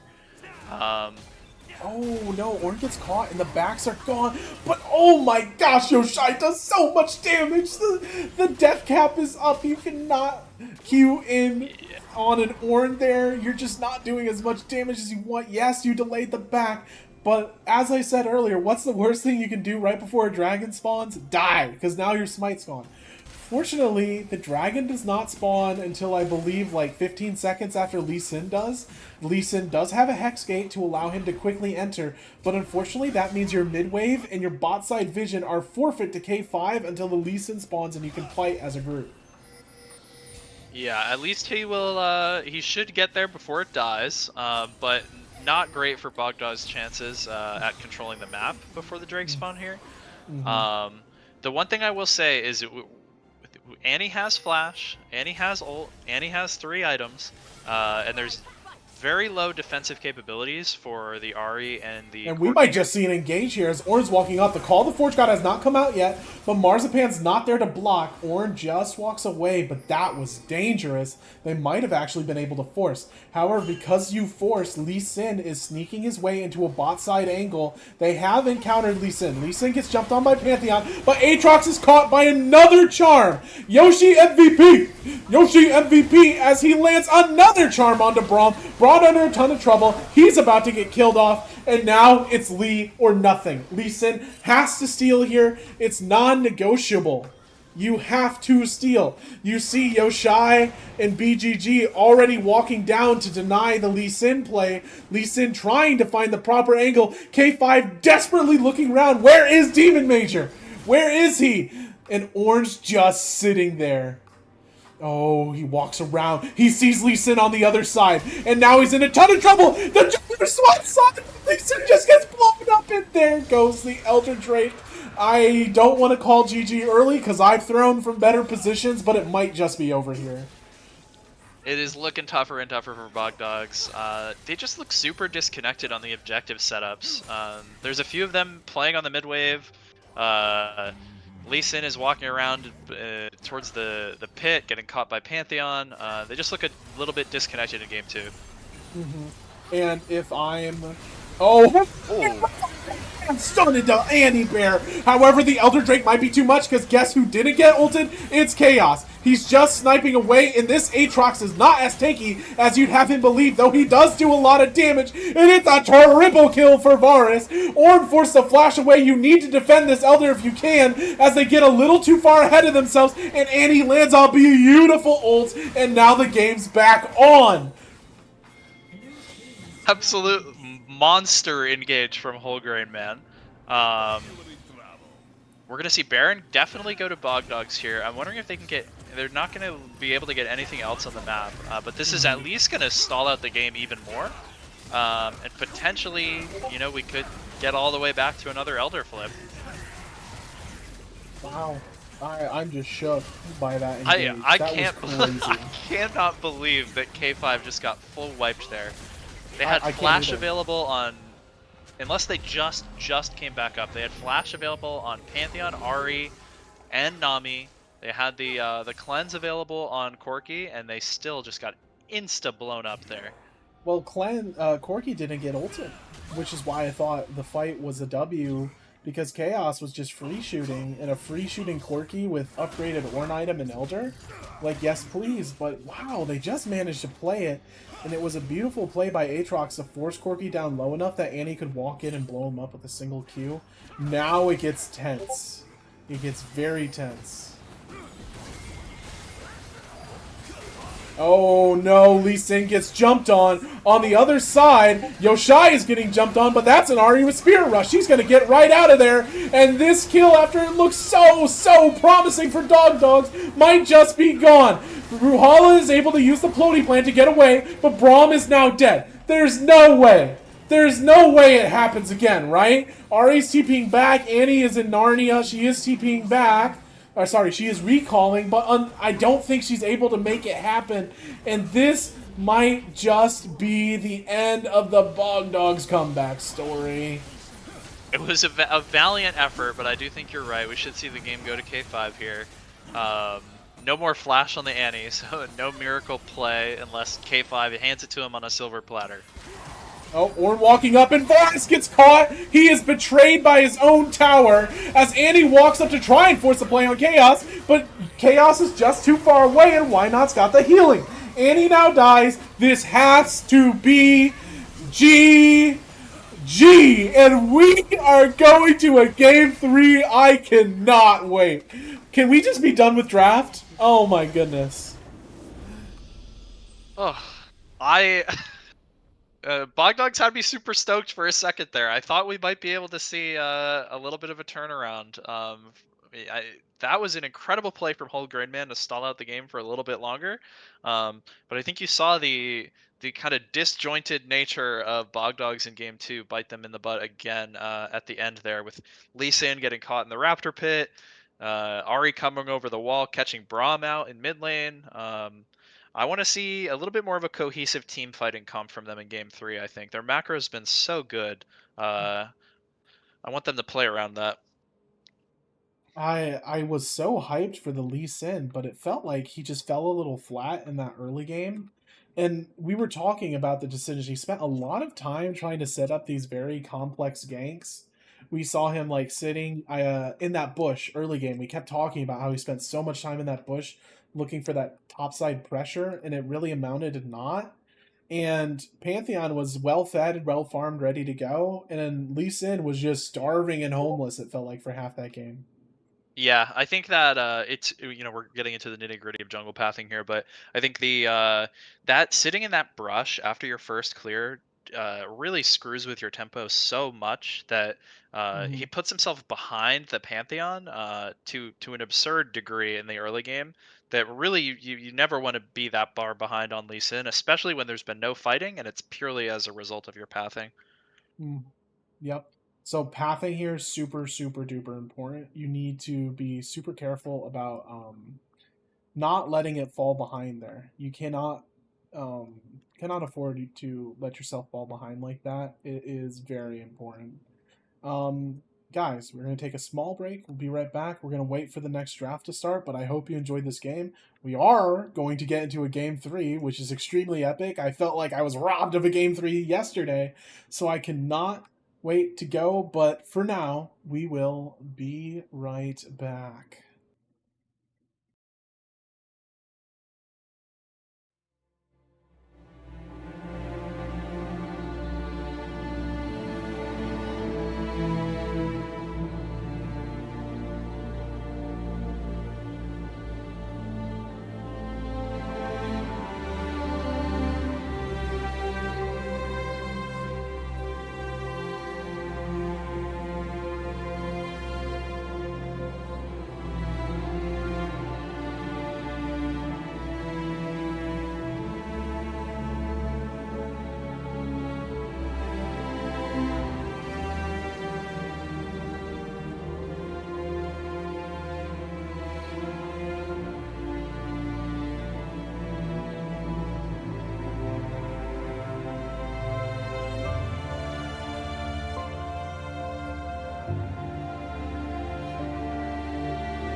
Hello, my friends. We are back, and the draft has already started. As soon as we told them ready, we're right back in it. A couple things to think about. Bog Dogs is first pick this time, so the onus of the Smolty ban goes on to K5. Yelk, what do you think about K5's ban strategy now that they have to take out Smolder? Their ban and pick strategy. I mean, as we talked about in the last draft, they're with the Smolder ban having to come through. Essentially, they're going to be able to. Bog Dogs is going to be able to get something from K5, But really, what I'm looking for here, after that game from Bogdogs in game 2, I really want to see them have some kind of engage option in their comp, besides the Annie Flash. I want to see maybe Marzipan's on an engage support if he can get a good lane matchup, or perhaps a strong engage jungler coming out of Demon Major here. That is super fair, as the Smoldy ban is locked. Something to consider, I believe it has been J4 Urgot from K5 side. So the Victor or the J4 have to be let through if we're looking at the traditional bans that each team has made. So it's going to be a little tough. You kind of got to pick your poison here. Do you let Bogdogs go onto this really heavy engaged jungler that he likes, or do you let Whole Grain Man pick up like one of his signature champs? And you're running very low on mobile ADCs here, so if they do not ban the Victor. Jarvan, Oh wow. So and do you think you just snap up J4 right here as Bogdogs? I think it's a pretty solid first pick. Yeah, Yep, there he goes. really Exactly right.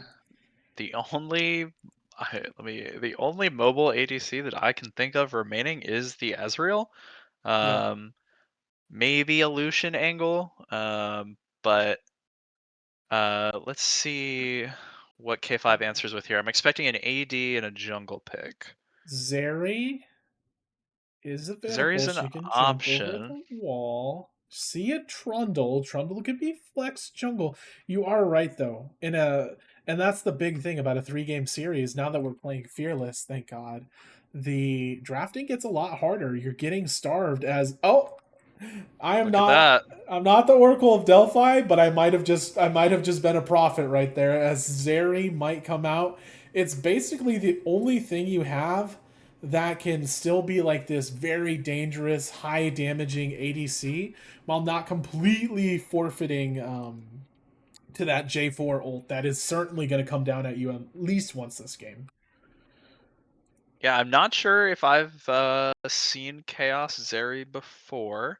Mm-hmm. But definitely, as you said, a good answer into the J4, give I that am a mobility. massive fan of Ziggs bot lane. Bogdogs has been bullied by this K5 bot lane all game. Pick Ziggs and deny Zeri that avenue of getting fed. Just throw bouncing bombs from 3 miles away, handshake the lane, and deny K5 that free kind of pressure and advantage they've been getting there every game. Yeah, definitely a good neutralizing pick for the bot lane. It does open us up to potentially seeing an AD pick out of mid too. Yep. Ooh, I like it. Engage options Nautilus. all around. And this team has the go button. You have two, even. Nautilus R is I point and I click this on Zeri, and Zeri is going to get knocked into the air by the depth charge eventually. And then J4 can come in, and whatever happens, happens there. So, beautiful amount of engage, and it makes it so easy for Ziggs to do his thing as we see a counterpunch and engage from Rakan. No, we see Taric. Now, this is a game of dancing around Taric timings. Because if Zeri gets starred while the CC and damage chain is incoming, she probably wins that fight and you lose the team fight. If you blow her up before, or you wait, if you're able to bait it out and go in after, it's probably a dead Zeri and you win the team fight. So a lot of pressure on the K5 support here. Yeah, 100%. I think a lot of this game is going to come down to how effectively can we use this Taric pick. We didn't get a chance to comment on it. I do like the Trundle pick into J4. As well as Nautilus. It functions very well into both of them. If either one commits too hard, that Trundle with the pillar and with the ultimate, really great at immediately shutting them down. I think I'm really, really interested to see what we have coming for mid lane picks here. I think it's going to make or break this draft. Who gets a more advantageous mid jungle matchup? Kassadin ban. It can't be. Wow, Kassadin actually slated for buffs this coming patch, and a massive kind of he just gives up so much early. We're both talking, we want to see mid laners and top laners that are kind of doing stuff. Another thing to consider is Trundle can stop a Nautilus Q cold, even if your Zeri is knocked up. If you're quick on it with Trundle pillars and you're close enough, you can actually drop the pillar. The Nautilus will hit the pillar with his Q and get stopped cold because there's one pillar between you and the Zeri. It's actually devastating when it happens, and even if the Zeri does get hooked, Nautilus stops upon colliding with terrain, so even if Zeri gets hit, you can put up the terrain and Nautilus will actually still be one pillar length away from the Zeri. It's happened to me, and it made me like put down League for the rest of the day. It's one of the worst things that can happen to you. So there's a lot of room for this Trundle to actually be played quite utility wise, and as you said, you overextend as Nautilus, Trundle strips your MR armor, and you're dead. Sion coming in for K5. What a beefy team that almost guarantees that you're going to see a Trundle jungle, and they're leaving their mid lane pick for last. They want Yoshai to be in an advantageous position here. I almost feel like you need a very high DPS pick out of mid or top here for Bog Dogs. There's, as you just said, there's so much beef on the a Lowy. So does this get locked in? Yeah. Does. That's so very big lane bully, has the E, can make Sion very miserable.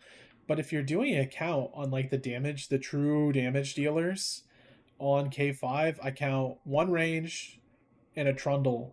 The amount of melees walking in, there is 3 melees right now, but presumably it's a ranged mid.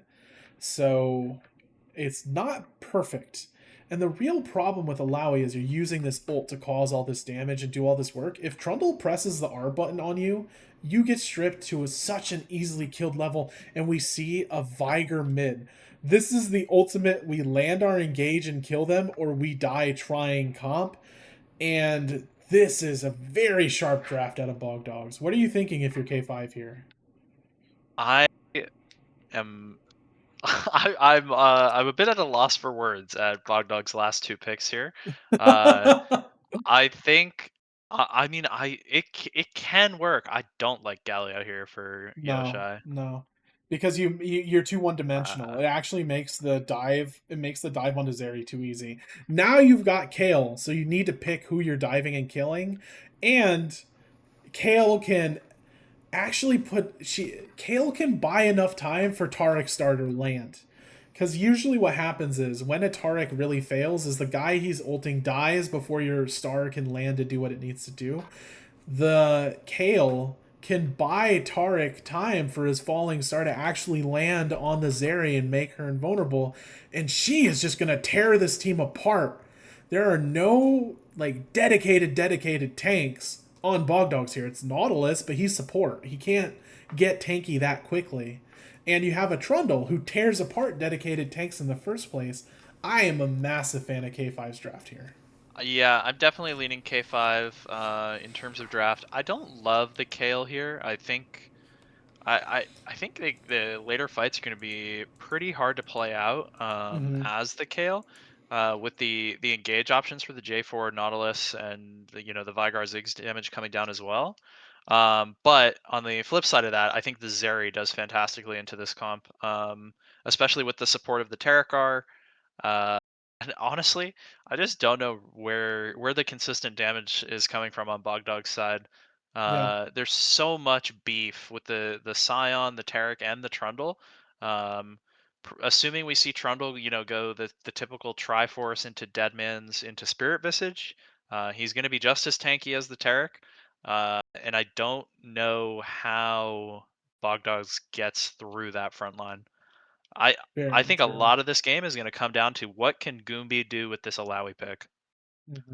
And what can Demon do? If Demon has a game 1 game, it looks very playable. If Demon has a game 2 game, it looks the opposite of playable. It looks terrible. 100%. And he's actually under a lot of pressure because you cannot let Kayle scale. I know the Kayle pick's quite unorthodox and it can actually go horribly wrong, but if you let Kayle get level 16 in this game, like, she's one of the few champs that can actually make Viger seem a little silly. Viger, make him seem a little silly because she will pump so much damage. And yes, Viger chunks, But if you have this, like, 2k damage meatball that you're going to drop on the team, if it's not hitting Zeri or Kale, like, it's kind of useless. While Kale free shooting her fire is just going to be devastating as soon as she, gets her items and gets in. Yeah, I want to see a ton of attention from Bogdogs to the mid lane here. I want to see Nautilus on mid lane. I want to see J4 on mid lane. The Vigar has pretty solid setup pre-6 into the Kale, into the melee range Kale. Yeah. I want to see some visits there from both jungle and support. Absolutely true. And because you have a Ziggs, you should feel empowered as Nautilus to go on these roams. Wait a second. What the heck? Okay, we were about to be in draft. I was about to give you the, okay, let's say our last few thoughts before we leave. And then Yoshai just dropped out of the draft? Appears he crashed. That is a yikes. Looks like he got ganked. Someone said ganked IRL. So, have a small pin on that. If you are J4 here, like, what is your plan? Do you start top or bot side? And are you aiming for, like, I clear 3 camps and go mid immediately? Or are you just trying to get a full clear here? You could look for a 3 camp gank on mid. It's certainly something that J4s of the past have done a lot. I think right now the jungle meta is so dependent on making sure your tempo is on point and finishing your first clear so that you can be at crab. Yeah. So I'd probably prefer to see J4 full clear and then look for a play on mid. Okay. If you can burn this Kale's flash early, then get your Nautilus there, or just make a repeat gank yourself. I think you put yourself in a great position to keep that Kale scaling down. I would expect the Alawi to, especially from what we've been seeing out of Goombay, he's usually been building some pretty large CS leads in lane against Moki here. So I would be leaving the Alawi to it and just playing around bot and mid if I'm J4 here. That's fair. Very true. Very true. We've seen almost every time that Moki's been a little behind. Now, to be fair, Moki has been playing like tanks, right? Or Malphite, Scion. So you're not expected to get a massive CS lead as any of those champs. But it does feel that this mid lane is like so desperately important here that you need to try and make something happen. We are waiting for confirmation that Yoshai is back and ready to go. Had another guy kind of leave and come back to fix. We are getting what appears to be a little bit of the Riot special. Riot builds their games in a way that they don't plan on people dodging lobbies, so some people glitch out when somebody dodges a custody lobby. Because who dodges custody lobbies, right? But waiting on a bit of a technical issue. You know what? I think we've said our piece. Before we take a little break and see what's happening, who do you think has the advantage here, just looking at the draft? I got to give it to K5 on draft here. Okay. They've got a ton of frontline in the Trundle, Taric, and Scion, and a ton of consistent damage coming out of Zeri and Kale. The only thing they're lacking is a fantastic engage option. The Scion R is a little conditional. Trundle Pillar is a little conditional. Bogdogs definitely has the upper hand in the engage area, but I think K5's comp overall looks a little bit harder to take down. And to be fair, we have caster cursed every team whose draft we like. This is 100% true. Massive K5 fans game 1. They got kind of stomped by Bogdogs. Massive Bogdog fans game 2, and K5 got stomped. So I'm going to say Bogdogs. So that way it's neither of ours fault. Even though, to be honest, I'm a little bit of a fan of K5. What I do really like is that Bogdogs has successfully neutralized the lane that was stuffing them the most. The draft has immediately began here, so I think the spectator delay will come up soon. I think we've yapped enough. I'm going to give you all an opportunity to get some water, get ready, do a bio, whatever you need to do, because this game is going to be sharp. I expect to see more action out of the junglers. J4 is a massive early game ganker, so I cannot wait to see how this goes. However, for now, we will take a small break and let ourselves refresh and re-up for Game 3. Get everyone in here. It is Game 3 Winners Finals, Bog Dogs versus K5. I could not ask for a better end to this series.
Well, ladies and gentlemen, we are back. As Nautilus already throwing a Q, they do not want to let this kill get any free vision.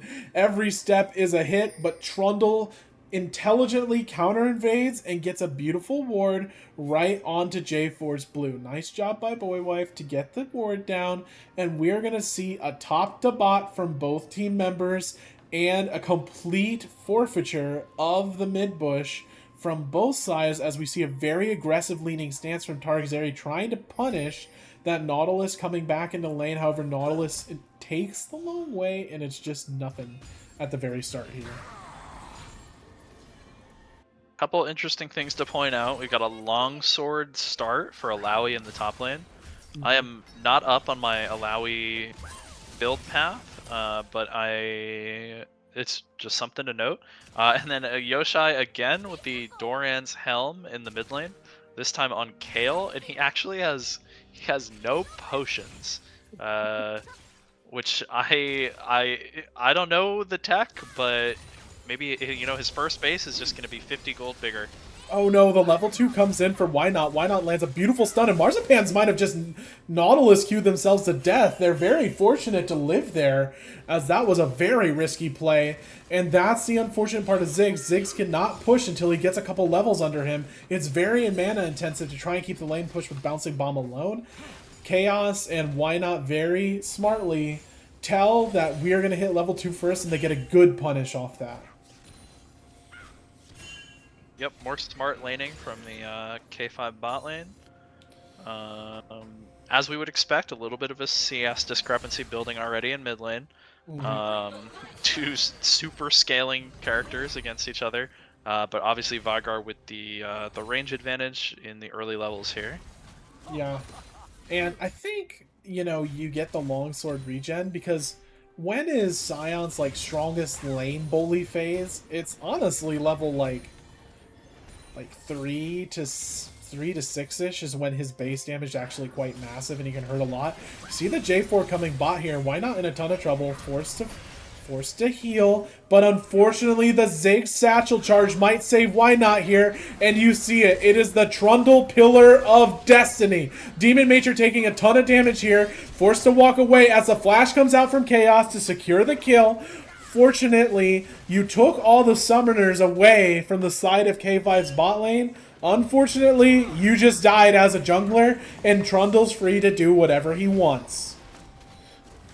Yeah, great counter gank from Boywife on the bot lane. I didn't see exactly what happened with Demon Major's second combo. It looked like he might have been able to get out there, but just didn't have the drag up at the same time as the flag. And it was a really unfortunate satchel charge out of Root there. Root actually satchel charged and bought Taric time to make room and get to the Trundle, where you saw how bad that pillar just screws Nautilus over. It's terrible for him. You might be out of minions here, Goombie, and taking a free auto. Yup, takes free auto and a ton of harass from Scion. And you've been putting in all this good work to make him a little uncomfortable, and now it's gone. Oh no, Ziggs might get caught. Beautiful step back by Root to keep himself safe. Now it's time for Why Not to pay the piper after playing aggressively. Takes a bit of damage. However, it looks like the side of Bog Dogs is just going to back, and Chaos is fine to push in the lane. The E comes out from Goombie, which means Scion is completely free to do whatever he wants in this lane, and Yoshai is down a ton of CS, but they are close to hitting 6, and once it hits 6, Yoshai is actually a little favored in this lane because they don't have to put themselves at nearly as much risk to get their minions. Yep, should be able to start building back some of that CS discrepancy once he hits 6. Already see him being able to trade back a little bit with the ease here.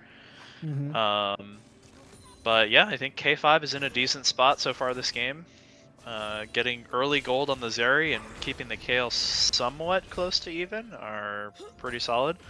I'm disappointed by the early game jungle pathing from the J4 here. I would typically not look to be ganking the Ziggs lane, instead trying to punish this Kale as much as possible, but even Scion looks a little playable here. I usually hate doing it, but look, yeah, Scion might just die under tower. He has to watch out for the soul coming back, and he dies to his own soul.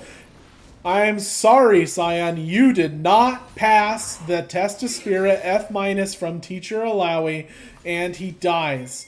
As I said, pick weak lanes. You don't want to be ganking the Ziggs lane. In fact, it's Trundle ganking the Ziggs lane, and it looks like Nautilus might be dead. Beautiful positioning from Trundle to make sure that the Nautilus can connect nowhere where he wants to, and Chaos picks up another kill. It is a 20 CS, 2-kill lead, and it's already a bounty for Chaos.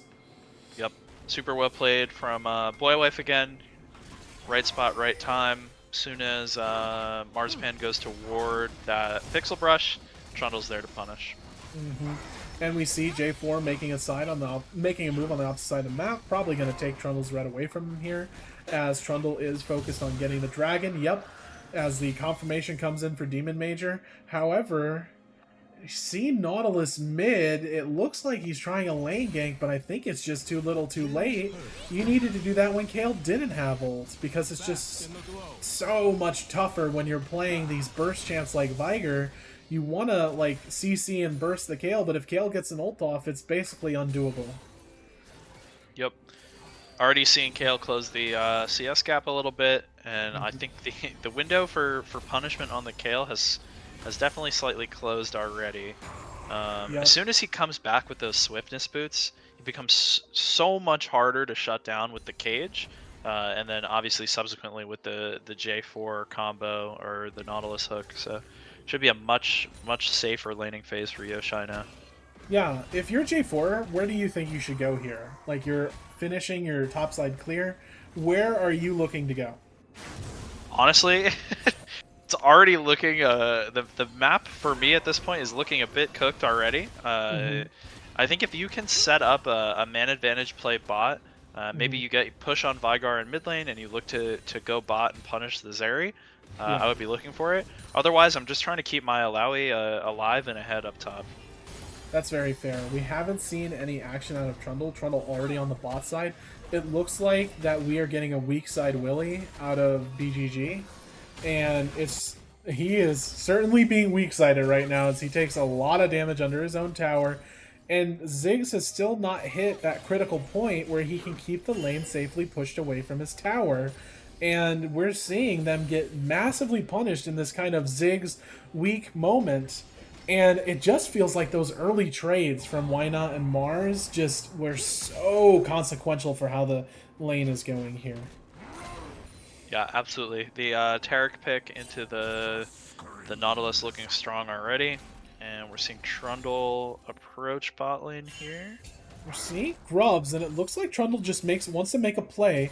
I don't know if they know they're on Grubs yet, which might stop Trundle from pulling the trigger. However, he is walking behind.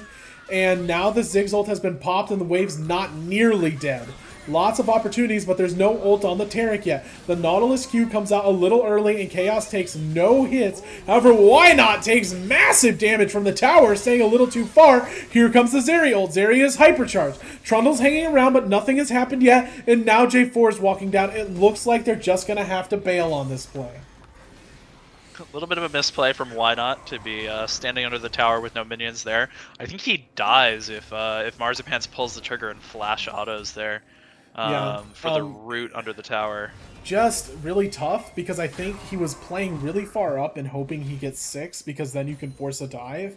Unfortunately, he's 6 after he lost 3/4 of his health to tower shots, so it's just unplayable for him there. I think he must have been like 1 or 2 minions off from level 6 there as the wave crashed. Very tough, very tough. But there's plenty. Hey, you didn't die. Did have to pop heal, I believe, but you didn't die, so it's okay. It's okay. And Sion didn't die either. He's only 3 CS down. It's not the worst thing in the world. Like it's not like the lane's completely cooked top. Yeah, it sucks that J4 takes your stuff, but it's not too bad. Yeah.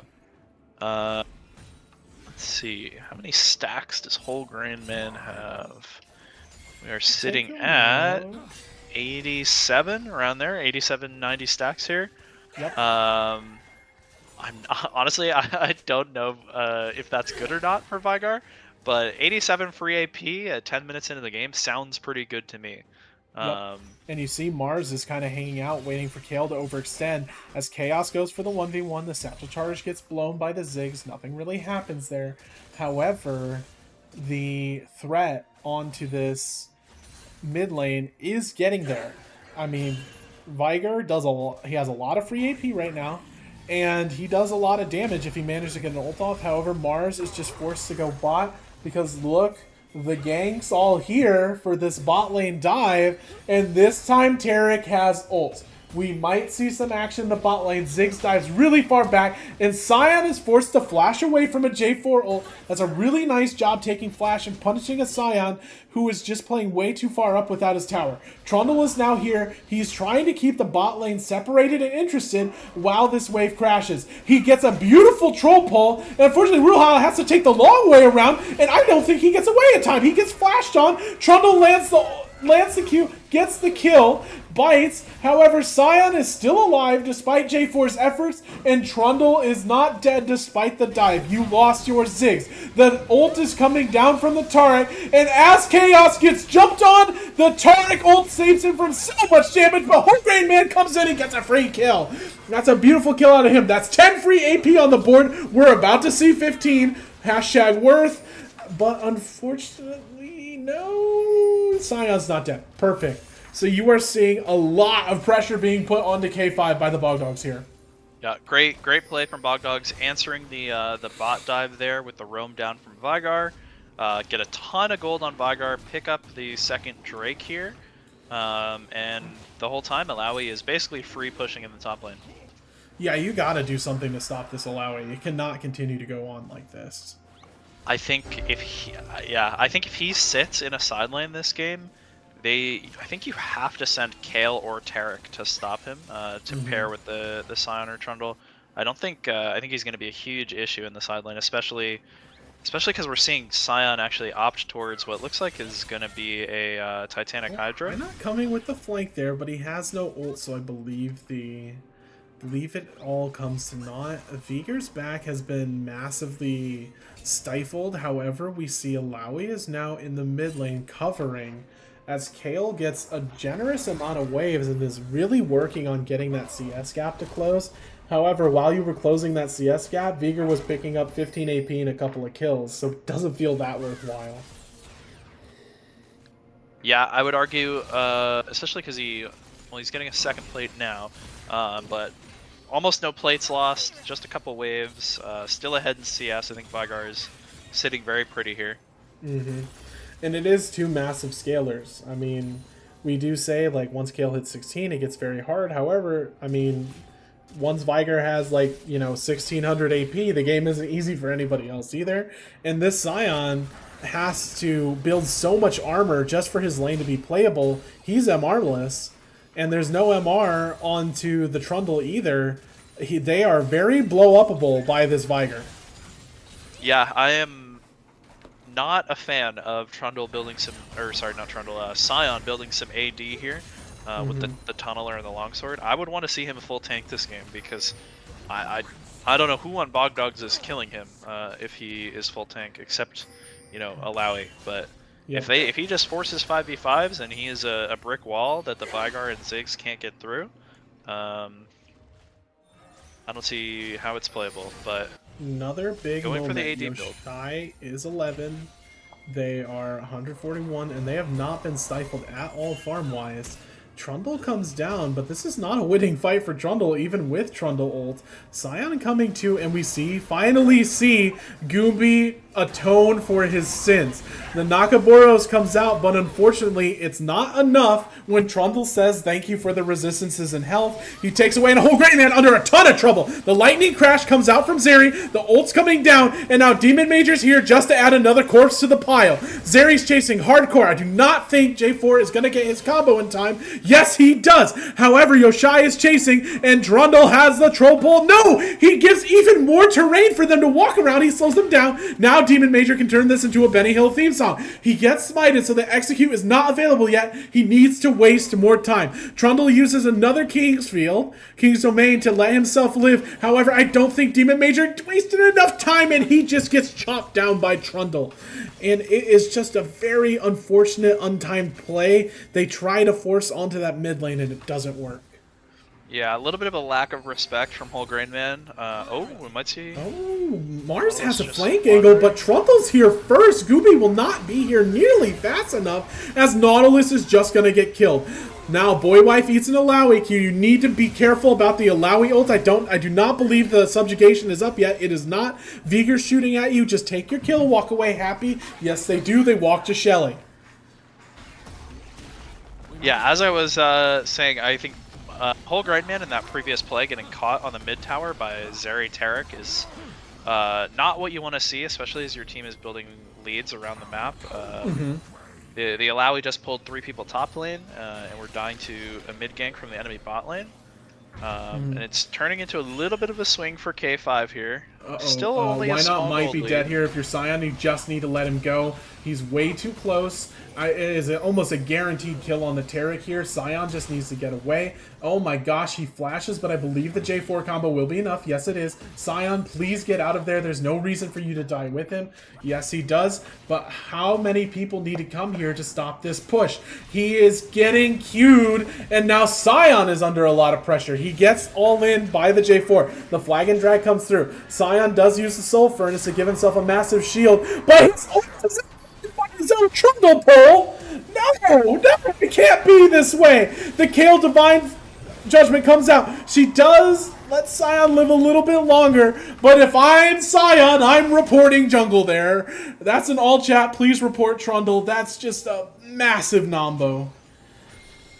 Yeah, a little bit of dysynergy there, but. Oh no, Yoshai's stunned. He might just be dead here. He already popped ult.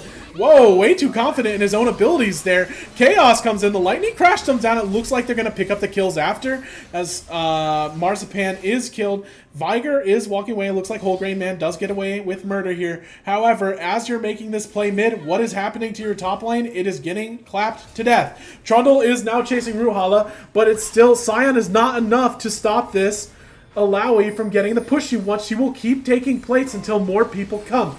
It looks like K5 is just accepting fate, taking the dragon, and Alawi is forced to go back. They got very lucky Alawi did not crack that tower there. Yeah, Alawi looking huge here. Next time we see Scion leave that lane, that is a dead inhibitor tower for sure. Yep. And you said you want Scion to force. Now, Scion can push a lot better now that he's got Titanic, so it's harder for Alawi to force the push in. But man, look at that Viger damage. That was one meatball and Chaos is down quarter health. Yoshai is now in the bot lane, but Alawi, interestingly enough, comes down to play with Yoshai instead of forcing Scion. Scion's actually getting a little bit of breathing room. As Chaos gets ulted by J4 and the Ziggs comes in too. Beautiful ward to allow for that kill. K5 just taking really greedy backs and getting punished. Yep, perfectly played by Bogdogs, setting up the Ziggs J4 combo. Perfect timing and everything. Zeri not even able to flash to react. Yeah. And this could be a dead Kale. Yes, Kale under a ton of trouble. She does have her Divine Judgment, though. She is able to R herself. The R comes out early. Goomy needs to run away to make sure he doesn't die to tower. Yes, he does. He's fortunate that it works out. But this TP from Scion kind of solves nothing. He is going to be able to push them off the tower a little bit, but they can keep going. It's 3v1 right now. Trundle forced to walk top lane to pick up the wave. And Wynot's coming down, though I don't know if this gank works out because they're walking into a 3v2. Scion gets the ult off, but it's an Alawi. She heals a ton. Another TP coming down, and it looks like Wynot has to self-ult to live, and he's not going to get away. The depth charge goes. That's a free Vigor. Thank you for the help. And now Scion under a ton of trouble, trying to defend a tower that was 100% dead. Goombi stays in. Now he's going to get double claps onto the Scion, and the Scion is just immediately killed. A very, very greedy tower defense by BGG and Wynot there. Huge gold swing out of what feels like almost nowhere. All of a sudden, Bogdogs are up 3k gold. They get multiple kills underneath that bot tier 1, eventually take the tower, and K5 were basically not able to answer anything on the other side of the map. The mid lane tower still stands for Bogdogs, top lane tower still stands, every single top jungle camp, just a complete gold swing for Bogdogs here. And it feels like Ziggs is finally paying off, because how can you force on him now? He's just deleting the wave from like 3 screens away. It's very hard for Zeri to force onto him without good angles and like Trundle helping out. Like, Taric is not getting the opportunity anymore to just walk up and, you know, naked E a Ziggs. And K5 is under a ton of pressure to make something happen. You don't really want to force on Alawi because she thrives on getting ganked without Trundle ult especially. And Chaos is just kind of sitting there with a massive gold lead, just farming mid lane and not doing too much, which it just feels awkward. Yeah, I think if you're K5, you're looking for Kale level 16 spike, or you're looking for a really, really good fight for Chaos. And I think that only happens if Bogdogs overcommit with their engage tools into the Taric Zeri. Speaking of overcommitting, we are seeing a 4v4 begin to develop in the mid lane. It was just Nautilus smacking around Trundle, Trundle smacking around Nautilus. But look, Sion cannot stop, and he's not properly punishing the Alawi. When you're in this lane where Alawi's just looking to shove, you need to walk in front of the wave and deny the minions as soon as humanly possible, because Alawi's just going to clap the tower either way. Give up plates, take up the minions, and just try to extend it out. Punishing the Alawi never works because she can heal herself. So we're just seeing a bit of struggle from Sion. He eats another E, which means he's going to take a massive amount of damage. The Soul Furnace does stop it, but you're going to have to send someone bot. It's inevitable someone comes bot, and look at all the vision that's being put around the Baron right now. Bogdogs is looking for K5 to overextend just a little bit. Yeah, Goomy doing an incredible job of putting out pressure in the bot lane here. Oh, and he's already on 3 items to the Sion's Ew. 1.5. Ew. Oh, he had the Shojin for a second, but instead opts to go with the Sterix Gauge. I like the Sterix better here. I think if he is unable to be bursted down, I think he's going to be such a threat in a side lane. Good push up of Yoshai in the top side, but guess what? Your Why Not here is completely caught out. The J4 ult comes in, they force the flash. The Trundle ult's not trolling him this time, but you just take the Taric flash and you're happy, and you got the lightning crash out of Zeri. That's an ult and a flash taking away. It looks like they're trying to collapse onto Goombie here, but Kayla will not do as much damage as you think she does, and Goombie just walks away. Fortunately, it looks like they're able to force them off the tower. It looks like we are just going to give up the dragon here. We're not as strong as we want to be. Let's just force feed Yoshai to level 16 and let this level 16 kill happen. Yep. Yeah, it's definitely the biggest fear for Bogdogs here. If Yoshai can get to level 16 and be at a good point with his gold income, I think he's going to be a bit scary in this game. I'm gonna want to see Bogdogs continuing to push the tempo of the game a little bit here. Maybe try to force a Baron play. Look for a pick with your engage options. While you've got the Alawi pressuring in a side lane. Yep, Alawi kind of reset there, so Sion has a little bit of time. Sion does not commit to the back. Looks like he's staying there for more CS. But when you do that, you're just leaving yourself vulnerable. Alawi's coming in with gold. She's going to push him even farther. Be very interested to see how K5 play around this ticking time bomb that is the Alawi split push. Marzipan comes in, and you see the blue side vision coming in, the red side vision starting to fall. Trundle is taking his red buff right now. Zeri going mid, and we just see it feels like a lull in the action before the true storm starts. Yeah, it's a big moment here for Bogdogs. They've got level 16, 3 items, and a death cap on the Veigar. Versus the level 15, 2 items on the Kayle. I definitely want to see Bogdogs forcing the issue here. Let's listen to Bogdog comms and see what they're deciding to do here. Zeri could be bot. Zeri's right here. No, she's right here. We're just kind of chilling, right? Yeah, we're chilling. Oh, We don't help need- man, help man, help man. Where did that guy come from? Oh, she's They're teleporting. keeping- Start Baron, start Baron, start Baron, start Sir Baron. Baron. Are they looking at me? Yeah, they're looking at you. 2 of them are. It must be. The Kayle just TP'd. We might have to look to turn Cole onto. Yeah, I can. All cage. Can we kill? Alright, Yeah. that's his flash. Turn back. Yeah. Cage up in 8 seconds. Zeri's the only damage. Okay, they're ulting. They're starting. Trundle can. Alright, Sion's TPing. They're only damage. Oh shit. Oh Guys, we god, can't. they We just have to get turn. it. It felt like they played it exactly the way they wanted to until they didn't. And you know what really betrayed them here? 2 casters. You had Viger, you had Ziggs. Who's there to kill that Baron for you and do that consistent damage you're looking for? Unfortunately, they didn't have an answer, and they gave K5 enough time to TP back in. Yep. Oh, why not just get deleted? Dead Taric. Yeah, unfortunate that they did not have the DPS for the Baron there. 100% agree. You have to be very, very cautious starting Baron with Ziggs as your primary damage source. And with the good flash from Boywife to avoid the original engage when they looked to turn, I think they need to peel off immediately after that play goes wrong. Because once Zeri and Taric show up, it becomes a completely different game. Yeah, and we were talking about gold swings. It's now about a 2k gold lead in the favor of K5 as the game is just swinging back and forth. This is quite a game 3. We were talking during the break and saying, man, this might be a stomp either way. It is not. It is dead even at 26 minutes.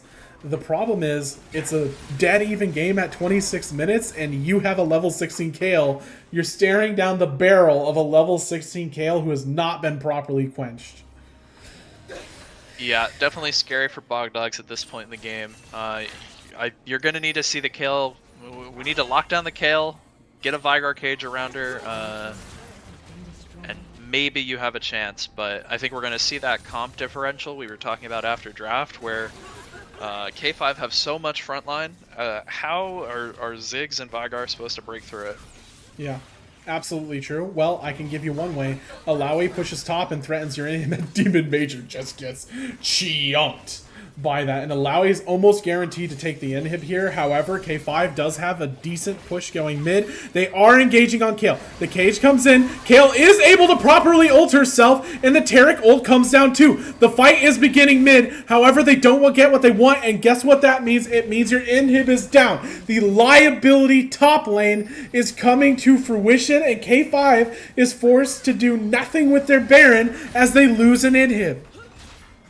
Super well played from Bog Dogs. They get the Kayle ult and flash out. But all of a sudden, the 3.5 item Zeri with flash still available is going to be a threat at this Drake fight. Oh, the Drake fight starts. It's a smite fight. Unfortunately, it does not work for J4, and he's killed. But guess what? The Alawi's like, this inhib is not enough, but the fight starts mid. Boywife gets in. He's chomping at the Ziggs. Ziggs lost all his armor and MR, which means he had nothing to defend himself when the Zeri started shooting it. Ziggs is looking for a side flank, trying to get a meatball on the Zeri. Instead, he gets slowed, and Kayle's now chasing down your Alawi. If Alawi dies, the game is under massive threat. Wholegrain Man walking to defend the Alawi, but now they see where both of them are. Yoshai does have ult, which means Wholegrain Man has just signed a warrant for his own death. They continue to chase Alawi. The chase continues as the blue ward comes up, and we see a pincher maneuver. Sion is coming to stop this, and the ult means nothing. Oh my goodness, we might have just watched the game slip right through Bog Dog's hands.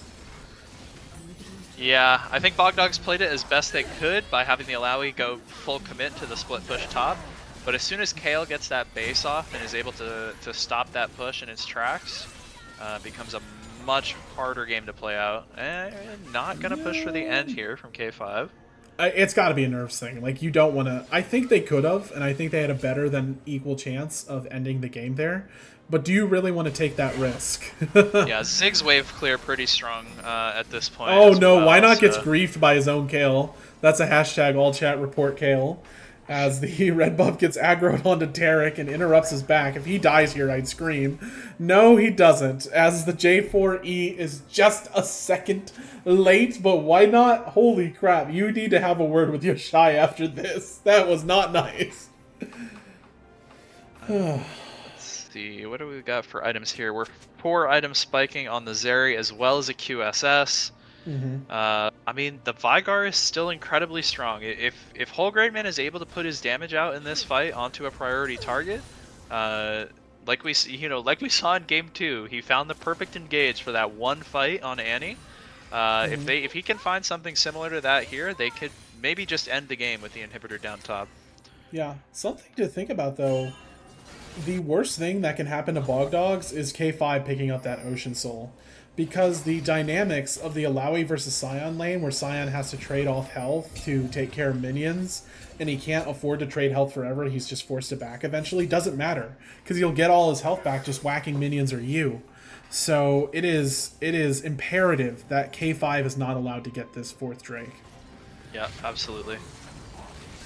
see, it is really nice play out of Alawi, though, as she is beginning to threaten another lane of inhibs. However, BGG has a lot more room, and he very intelligently takes the minions down. Unfortunately, he doesn't have E to shove that cannon away, so the wave does come down, but you see Yoshai is here to help, and there's no objectives, so it's basically free for him to come down, take a little bit of the pressure off the Scion, and reset the wave so Scion gets another lease on life.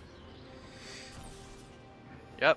Bogdog's similar to last game, doing a decent job of stalling the game out here. Should earn themselves at least 1 or 2 more crucial fights. Probably the next one going to be around Baron here. Although we do have the Soul spawning in 1:20. We do see Rylais finished on Kayle, which means if Kayle gets her hands on Alawi, Alawi's basically dead. She has no way to stop the Kayle from just slowly chipping her down. So it is very dangerous for Alawi to overpush in these lanes, because if Kayle commits to her, she's basically guaranteed dead without a misplay from Kayle. And Kayle also has to be careful. They could be sending more, but it is a bit of a turn in the favor, because it felt like a lot of the times when Kayle was coming to bail out the lane, Goombie had the ability to really waste a lot of Kayle's time, and they almost got a Baron off it. They got a little betrayed by their comp there.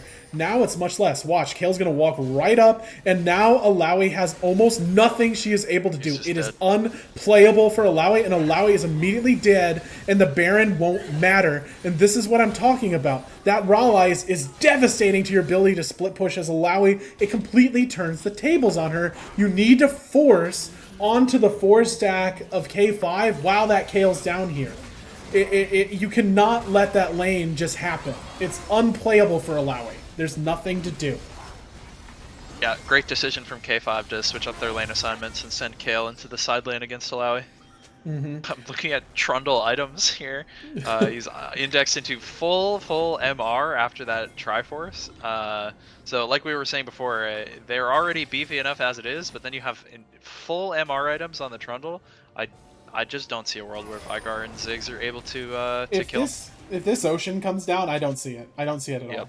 And look, they properly pull out the Dragon this time, and there's not a Lee Sin for the steal. It's J4, who, on the bright side, he is very hard to stop from entering the pit. However, he's so committal. He comes in, it's early. The Dragon is going to reset, and the Trundle actually gets a smite off, and it's a beautiful blank from Yoshai, and now Demon Major's under a ton of trouble. He is able to EQ out of the way, but the Cavalry has arrived, and that Nautilus ult means nothing. The Scion ults in too. He's in the cage, and Alawi jumps in the cage, but you're not smacking the right target. In fact, you're smacking the Scion, who's ruining your ability to heal yourself, as this game looks all but over. Yeah, great finish from K5. To death, by the way, on 4. Oh. Just superior objective setup in both of the last 2 games from K5. Bogdogs is unable to approach. Pretty straightforward final fight there. Very straightforward, and yeah, that one item just turns it on your head, and unfortunately, Goombie did not catch that Kayle had that Rylais and how much threat they were under. As I said, it's a free walk-in for Kayle. If the Kayle plays it correctly, there's nothing for you to do. At all. Nothing. Because you're just so slowed, you're not able to catch up to her. She has move speed. She had Swifties plus her own heal to increase her move speed. You have nothing. There's nothing for you to do there. The Celestial Blessing. So it's just very tough, and you didn't respect Yoshai enough. Yoshai very easily kills Alawi. They walk up to the objectives, take all the objectives they want, and end the game. Yep. Well played by K5 in game 3 there. Overcame the side lane Alawi eventually, as you said, with the Kayle item spikes. And yeah, I can't help but feel like Bogdog's draft let them down a little bit in this final game. And we saw really good play out of Demon in Game 1. It felt like he was the controller of that game in Game 1. Game 2 and 3, I don't know the exact adjustments that K5 made, but they neutered him. He was the big dog. He got taken to the vet. He got spayed and neutered, and he was unable to make much of a difference in Game 2 and 3. So I want to give massive props to K5 for kind of shutting down that Bog Dogs jungle who was so instrumental to their first game victory. Yeah, very, very well played from Boywife in this game 3. We saw the counter gank early with the Trundle. We saw multiple proactive plays towards the bot side. Really, really well played from him. I don't know if you have a view of the team chats here, but do you know if any of them want to do interviews? I can certainly go ask them. Yeah, I'd love to get a talk. These guys are in Grands guaranteed. It is not the end for Bog Dogs, as Yelk kind of makes contact. We'll see if we do some editing interviews here.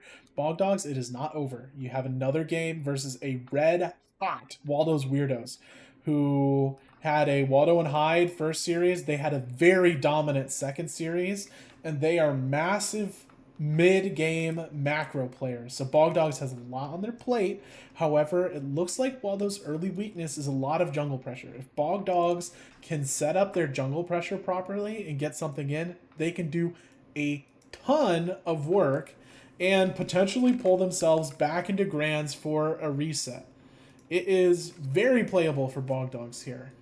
And if we're thinking about the Spring Slit tournament, I believe, yes, Bog Dogs actually sent Waldo's Weirdos into losers. However, I will say for Bog Dogs, the Waldo's Weirdos you faced in Series 1 and the Waldo's Weirdos you are facing in your next series are two different teams. That is not close to being the same. All right, I'm pulling them in right now. Okay. And we've got Chaos and Why Not joining us, and Moki will be here shortly. There he is. Perfect. How you guys feeling after that series? Good. It was stressful, but It was stressful. I was inting a lot. Despite my efforts, my team carried me. no, I think we just did really well. Game 1, I think honestly, if we weren't don't ready do for the fizz some pick. That was the fizz pick. I think the fizz pick definitely threw us for the loop, but honestly, I feel like it was just our decision making on the map that got us really behind even going into the mid game. And we still had ways to play, but then I think there was some. I feel like there might have been some lane assignment discussions we should have. Yeah, the game 1 was a wash. Like literally after game 1, I'm like, okay, we just go game 2, guys. Like just go game 2. Like we don't talk about it. We know what we did wrong. We just do what we need to do. Just play our K5 style, and then that's you guys saw what we did game 2, game 3. So yeah, the fizz looked incredibly annoying in game 1. I think there were like 2 separate plays where it was like I could just hear the Yakety Sax music in the back of my head as he just like ran around the map with 3 of you guys chasing him. As like they took Drake one time, they got a couple kills another time. It looked really frustrating to play against. Yeah. Something. What kind of swaps did you make to kind of shut down Demon Major there? Because Demon Major was massively fed in that first game. Game 2 and 3, he looked like little bro got onto the computer and was just completely shut down by you guys. Did you like make any adjustments or make any plans to kind of shut him down, or was it just we just made some map adjustments and didn't get him fed early? I think the difference was that we typically weak side top, and we decided to gank it earlier. That's way off our strategy, so we just went back to normal plan. I got you. Yeah, it worked out great. Did that and played. Yeah, we played for a lot of prio to take vertical as well, which I think kind of screwed him over since he wasn't ready for it. Yeah, very true. Really nice changes in that second game. It looked completely different. So you guys are in Grants. Now, yes. You punched your ticket to Grants. I have a couple of questions. First one, especially for Chaos, who watched Waldo's play and now has experienced the Bog Dogs experience. Waldo's or Bog Dogs? Oh, it's tough. Okay, so what I will say is, I'll say 2 things. So the first thing is about draft. Is it felt to me like Bog Dogs Game 3 draft wasn't amazing. Like if you're drafting Jarvan, Ziggs, Nautilus, it tells me that you want to go in. Then when you draft Alawi, it tells me that you want to just go in a side and split, which I guess is fine if you're gonna have like a triple threat dive comp with a split pusher. And then when you draft Veigar, it's like, okay, it feels like their draft is kind of We were weird. very critical of the Veigar pick. Yeah, I think the reason why is because they wanted to stop us from going in and wanted to steal away from Yoshai, which is understandable. It just doesn't fit completely with that draft. Now, that is important because, unless I'm mistaken, Losers Finals is a best of 5, which means you're guaranteed to play 3 games, if not more. So if it seems like they're struggling in draft in game 3, what's going to happen if they go to game 4 and game 5? So Yeah. I think that's one big thing, is how they're going to draft. The second thing that I think is game 1, I think it's not, they played well for sure to capitalize on our mistakes, but it's that we made the mistakes first. And I think game 2 and game 3 was definitely way more in our favor. And I think at that point we were able to close it out. So I think Bogdogs is good at playing off of our mistakes. Maybe they're not as good at like creating their own opportunities, but Waldo's is good at that. Like you see them invading, you see them getting deep vision, you see them playing the 5-man mid waves on objectives. You see like really good like team fighting. So I'm gonna say Waldo's. I'm gonna say Waldo's Weirdos. I'm gonna say 3-1, Okay. but we'll see. I think Waldo's will win. What do you think, Moki? Going on with draft, there was a lot of bread and butter things I expected from Bogdogs. I mean, I expected the Sejuani, I expected the Vi to try to accelerate the games. I was a little bit surprised by that. But if Goombi makes me play that Scion Alawi lane again, I don't know, man. That might be an FF. Like, I am tired. Like, holy. I felt so bad for you, bro. Terrible. And last And then thing, Yoshai got Rallies and just walked in and just turned it. That felt bad. terrible. Ganking the world out of me. Dude, what about Wife's play this series? That dude went crazy. Yeah, Boy Wife looked Massive. fantastic game 3. Massive improvements game 2 and 3. Mhm. Yeah, the He was a counter little gank on bot. homeless, but man, yeah, counter gank. Okay, please answer this question for us. I believe it was topside. Boy Wife was sitting in Pixel and backing. As Demon walks up for a gank, he cancels his back and gets this hot counter gank off. Did you see? I believe No, it was the other way around. It was the other way around. Oh, it was the other way around. Okay. Yeah, it was game 1. It was the other way around. Did you see him in the Pixel? Did you know he was there? I seen him walk in and back, and I thought he was there. It was my fault for not calling off the gank. I see. That's pretty much it. Yeah, I it didn't felt want like it, that but I was didn't where call it it. like kind of fell apart. But Oh, the Zen gank, yeah. yeah, the Yeah. Sin gank. It was tragic. Why not? Do you have any thoughts about Waldo's versus Bogdogs? I've got all my money on Monkey. I gotta say, I'm a Monkey believer. That's my goat. That's that my man. goat. That man Monkey- taught me a lesson. Monkey and the team that's built around him. I mean, I don't know. I think Aris. I mean, my jungler is great, but I think Aris is the best jungler in the tournament. Reese has been so playing They red I mean, hot. Duckman plays around him really well. They're both their mid laners, Cilantro. I know Cilantro's their sub, and Miko. Both are good. And of course the goat Waldo, and sometimes Kosi in top lane. I think I don't know. I think it's not gonna be a sweep either way, like 3-0. I think it's gonna be close regardless. But I think especially lately, I mean, I feel like their coach Joe has been putting in a lot of effort with that team, and they've definitely leveled up through this losers bracket. And I think also getting sent to losers right away made them realize that they needed to focus up a little more and start playing more intensely. And you can see it in their gameplay. It's really really scary to look at. I am sure you guys are tired after a 3-game series that managed to pull off the reverse sweep. Well done to you. Any final Yeah, we thoughts just stopped before that. we sign out? Thank you guys for casting. Yeah, I'm excited to listen back to your guys' cast. Thank you for I wanna giving us the wish content. I want to wish the 2 next teams best of luck. I'm really excited to watch their game. Oh, They're I'm both super very good. excited. Oh yeah, me I'm too. I would be in the watch praying. party. I am praying to the higher powers that I'm able to watch it, and I cannot wait for grand finals. It is going to be a banger.